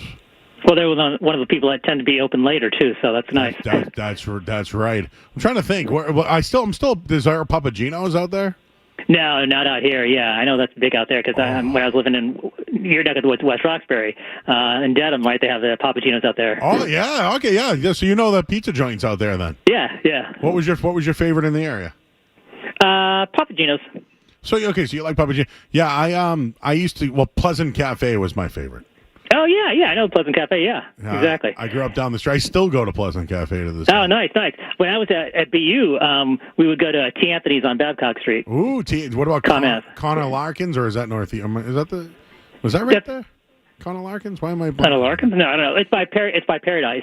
Yep, yeah. Did you ever go to the... across the street? I think they had a Blaze Pizza there, too, but it was probably years ago now. Oh, no, that's a lot newer, Blaze. Yeah, Blaze wasn't around then, What about the... there used to be a donut shop right next to Aganis. What was that called? Donut shop next to Aganis? Yeah, you're talking next to T. Anthony's, right? Yeah. And yeah, like a little tiny thing. Yeah. Yeah, like a little cafe, yeah. And then there's now a Cane's there. Have you ever been to Cane's?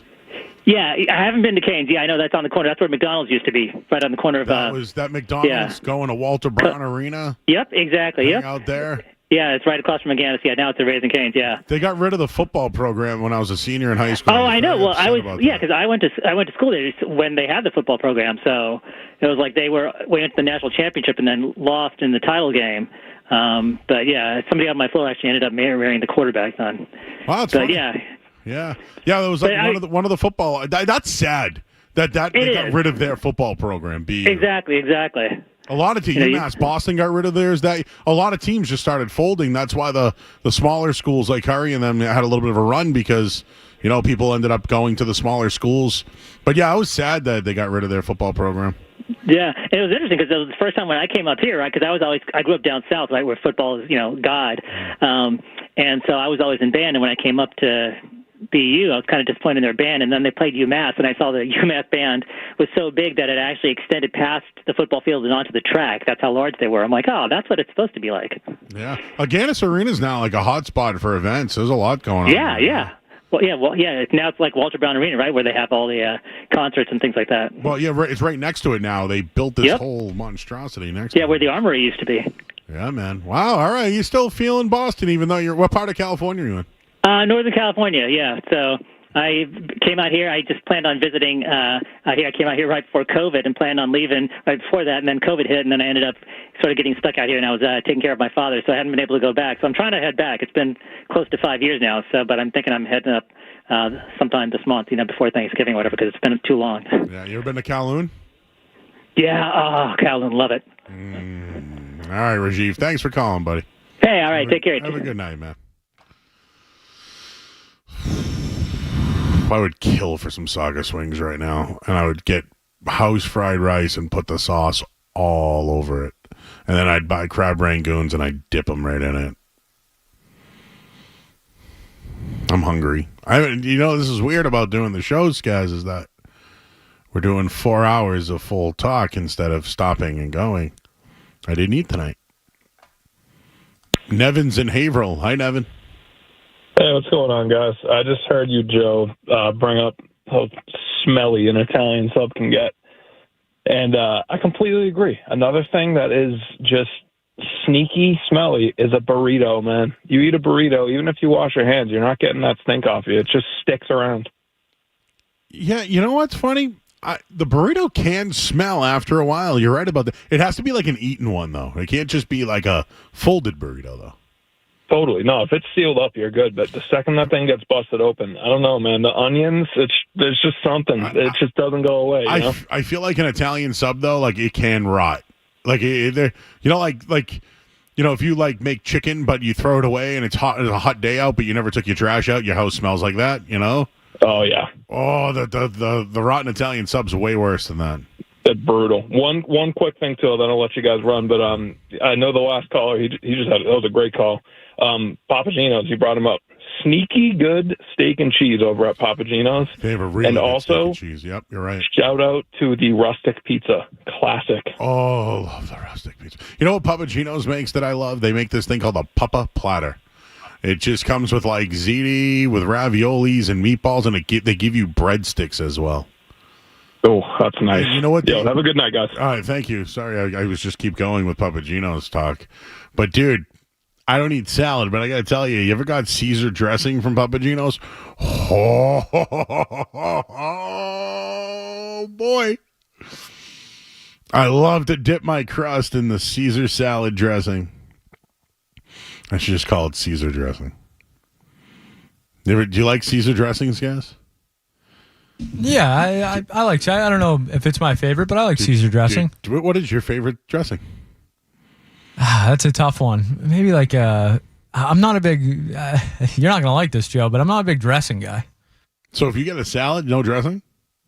You go dry or raw on a salad? I mean, whatever they give me. You're raw dogging salads, bro? I mean, I have, yeah. More of a whatever house is, just whatever they give you. That's probably Caesar half the time, anyways. I like the like a vinaigrette or whatever, like balsamic, something like that. I don't ask. Whatever they give me, I take. Yeah, you're easy. I could just give you whatever, and you just shut up and do it. But no, the dressing is very important, guys. I'm a dipper, so I'm not a Thousand Islands guy. I know that's very popular. Kind of out on that. People do that with Big Macs. Like, it doesn't do it for me. No, out on that. Italian dressing, always good. So I like to put a lot of my steak tips, if they're not already like marinated. Sometimes I'll get a big Ziploc bag. I'll throw the meat in there and I'll let it sit, baby. And then I'll put it on the grill. Oh, got nervous for a second. Me too. You know, it's good Russian dressing. Sneaky, very good. Okay, yeah.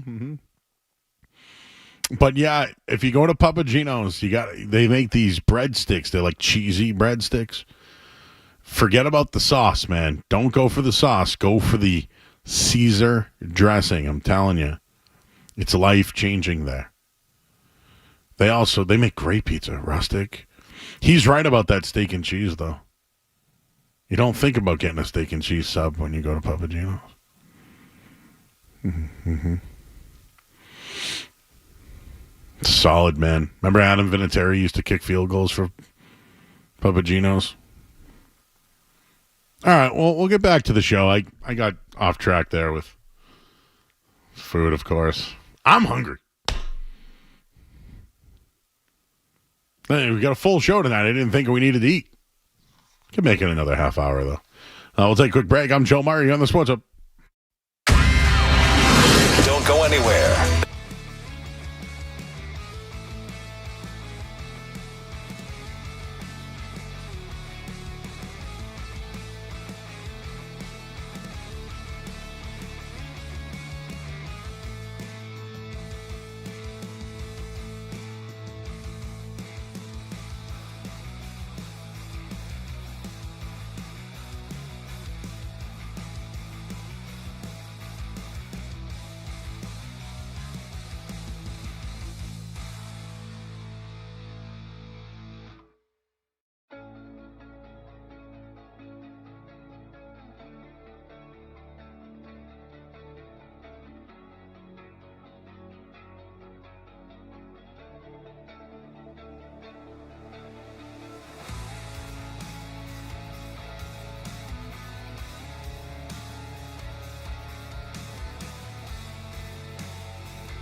8-5, the Sports Hub. I'm Joe Murray. I got off track there talking about Puppuccinos and Domino's. It's my fault if for those that say they don't like it, talk sports. Yesterday, I got a stick to gambling yesterday.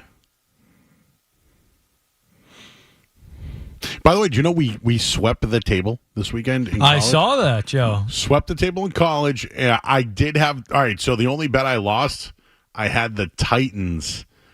But when we did the podcast, I gave out 8.5. I believe it was 10.5 when it closed. It would have covered. So it was my only loss of the weekend was I took the Titans. I did take the Rams tonight, by the way. Don't know if that helps, but... the Rams, by the way, are my Super Bowl pick. Oh, that's right. Beginning I had Ravens, Rams, Super Bowl. Yeah, I think I had Bills or Ravens, and then I don't even know who I had coming out. Speaking of that, what do you think of the Chiefs versus Bills this weekend? I think it's a good spot for the Bills, I think. I have flashes of the 2018 Patriots kind of with this Chiefs team. The 8-0 start. Dude, they could easily be winless. Yeah. Well, I think they had one blowout, maybe. I think they looked pretty good on opening night, maybe against the Eagles, but I can't remember. But yeah, it seems like their defense is doing just enough, but I know it's Patrick Mahomes and they can keep winning this way, but it feels like at some point they're just not right, and eventually it's going to catch up to them. So I'm not upset that the Chiefs are 8-0. I feel like they're a great team. I don't think they're doing all of this without Patrick Mahomes being great. Like, if people think that Patrick Mahomes is the MVP this year, I do think you're out of your mind. Like, is he most valuable to his team? I'd say no. I do think Josh Allen's taking that next step. But anyways, if we wanted to go around the NFL, which we certainly can, did you see Mac Jones in action this week? I don't know if you got that end of game out there. It should be in the system. We played it yesterday, but Mac Jones for the Jaguars, he got the start. He had a rushing touchdown early on. It was 7-3. All right. Rams 10-6, trailing at halftime. They're going to come back and win. You watch. Should we bet on it? Anyways, yeah, so the Jaguars had a 7-3 lead, then it was 7-6, then it was 9-7, and then another field goal. And Mac Jones had a chance to win the game for the Jaguars. What do you think Mac Jones did? Just take a guess on how it ended for Mac Jones. Let's hear it. From the 43-yard line, Jags go right to left. They trail 12-7. You're desperately trying to get in the end zone one more time here. Trips right, one receiver left. Shotgun for Mac Jones, four-man front for the Vikings. They send 5. They blitz here. Max hangs in there, fires it deep downfield. There's a miscommunication, and that ball is going to be intercepted. That ball is intercepted by Cameron Bynum. Mac took a shot at the end zone. Gabe Davis ran it more to the middle of the field. Mac threw it along the far sideline. Bynum tracked it down and intercepted it in the end zone to end the hopes for the Jaguars. The Jaguars are the worst team in the NFL. I got a text message right now. It is from one Kendra Middleton. Please rip Mac apart. I love it. I could only imagine what she was going through yesterday, Kendra. Mac Jones went 14 of 22 for 111 yards. He averaged 5 yards a pass. He was sacked 3 times on 24 pressures. His QB rating was 12.8. That's the average per game last year for the Patriots offense.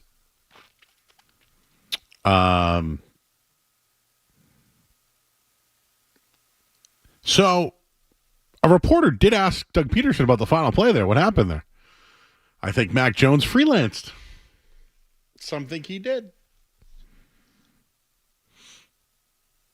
And Trevor Lawrence might be out the rest of the year. Do you think Mac Jones gets another start? Or do you go to C.J. Beathard, who's played in that offense before. Right? He went on a little run last. He helped them. I just want to bring this up one more time. When it comes to coaches for next year, oh, man, we were supposed to go to break, weren't we? Anyways, when it comes to Bill Belichick's not going to Chicago, and if he goes to Jacksonville, certainly Mac Jones is out. Let's do more of this. We'll take a quick break. We got to get to the headline. I'm Joe Murray here on the Sports Hub. Sports Hub headlines.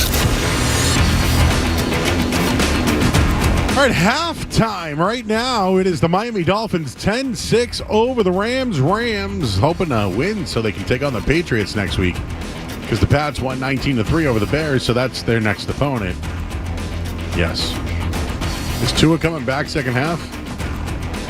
Do we know? We don't know. Okay.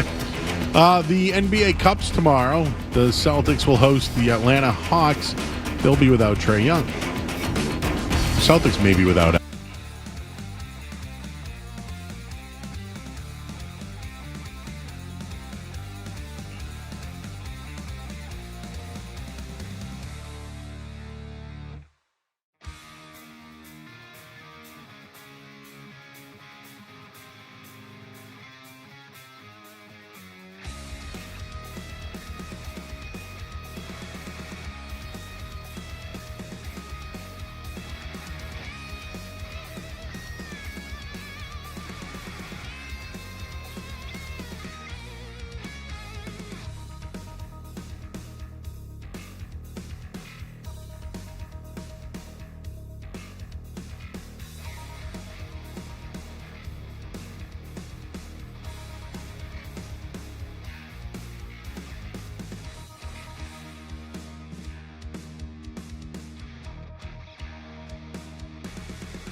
Doing dog talk, everybody.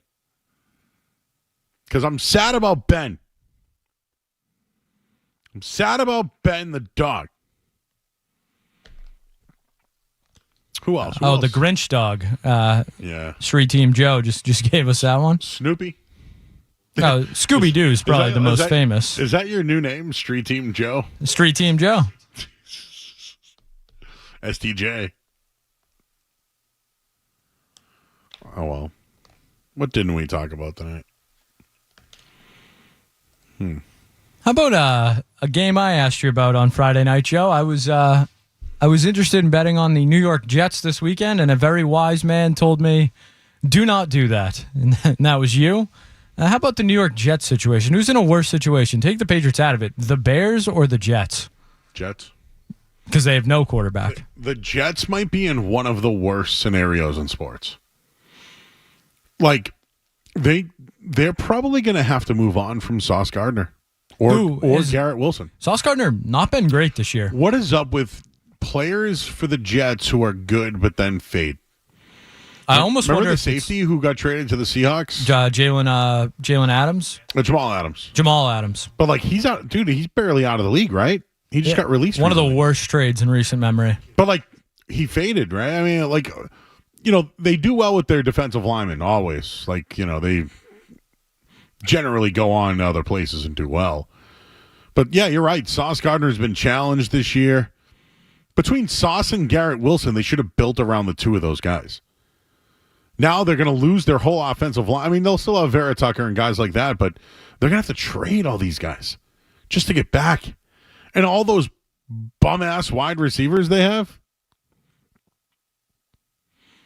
And yet Mike Williams makes an impact for the Steelers.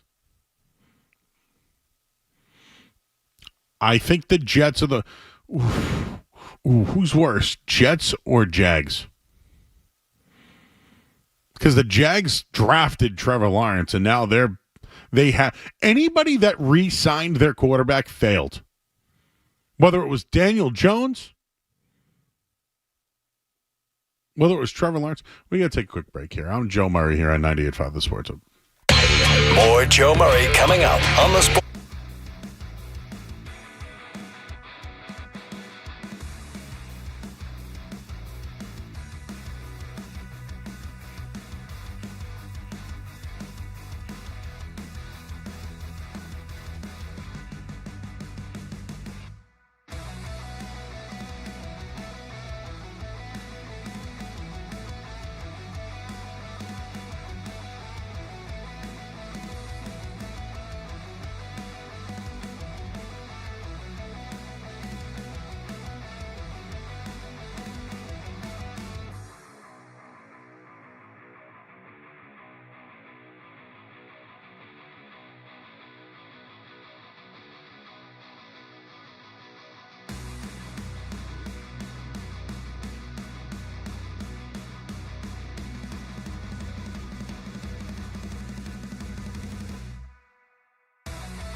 both the Celtics and the Bruins. I believe we're going to go 6 to 7:30, then hand off to Ryan and Bob. The Celtics will be on another station. So 105.7. All right, there you go. So we'll have a 90-minute show tomorrow night, everybody. That should be fun. I just saw this thing, and it's a quote from John Henry about the offseason. I don't know if it's real or not, okay, because I don't know if anything's real from John Henry. But are they really trying to stir up that the Patriots could be in on Juan Soto? Like, is this a real thing? We talked about this earlier tonight, but the Red Sox rumors, I hate them. I don't even... You know what? I got excited years ago about A-Rod, and that one bit me in the ass. It bit Nomar in the ass, too. I mean, they ended up winning a championship, so, I mean, I can't really get on them for it, but this... you know how many people I've saw? Corbin Burns, I saw them linked to. Like, they're linked to all these people. I'm not buying it, Skess. Just not buying it right now. John Henry literally drove the Penguins into the ground, huh? That's why I asked about Crosby. Like, could he drive him into the ground so bad somehow he hands him over to the Bruins? Hey, Trent Frederick and Mason Lowride, nice deal. Yeah, we'll do it. Both cheap players. One's on contracts up next year. Anyways, so yeah, we have a 90-minute show tomorrow night. You notice these? Did you see the kick last night for the Lions? Dude was a soccer player. Oh yeah, Bates there, Jake Bates, former CFL legend, I believe. We got ourselves a 57-yarder right now for the Rams. And it is no good. Penalties, kickers, they all suck. All right. Well, thank you, Joey the intern, Street Team Joe as well. Nice job by you guys. James Scaramazino, excellent job tonight. We had a 4-hour full show that went off the rails talking about what?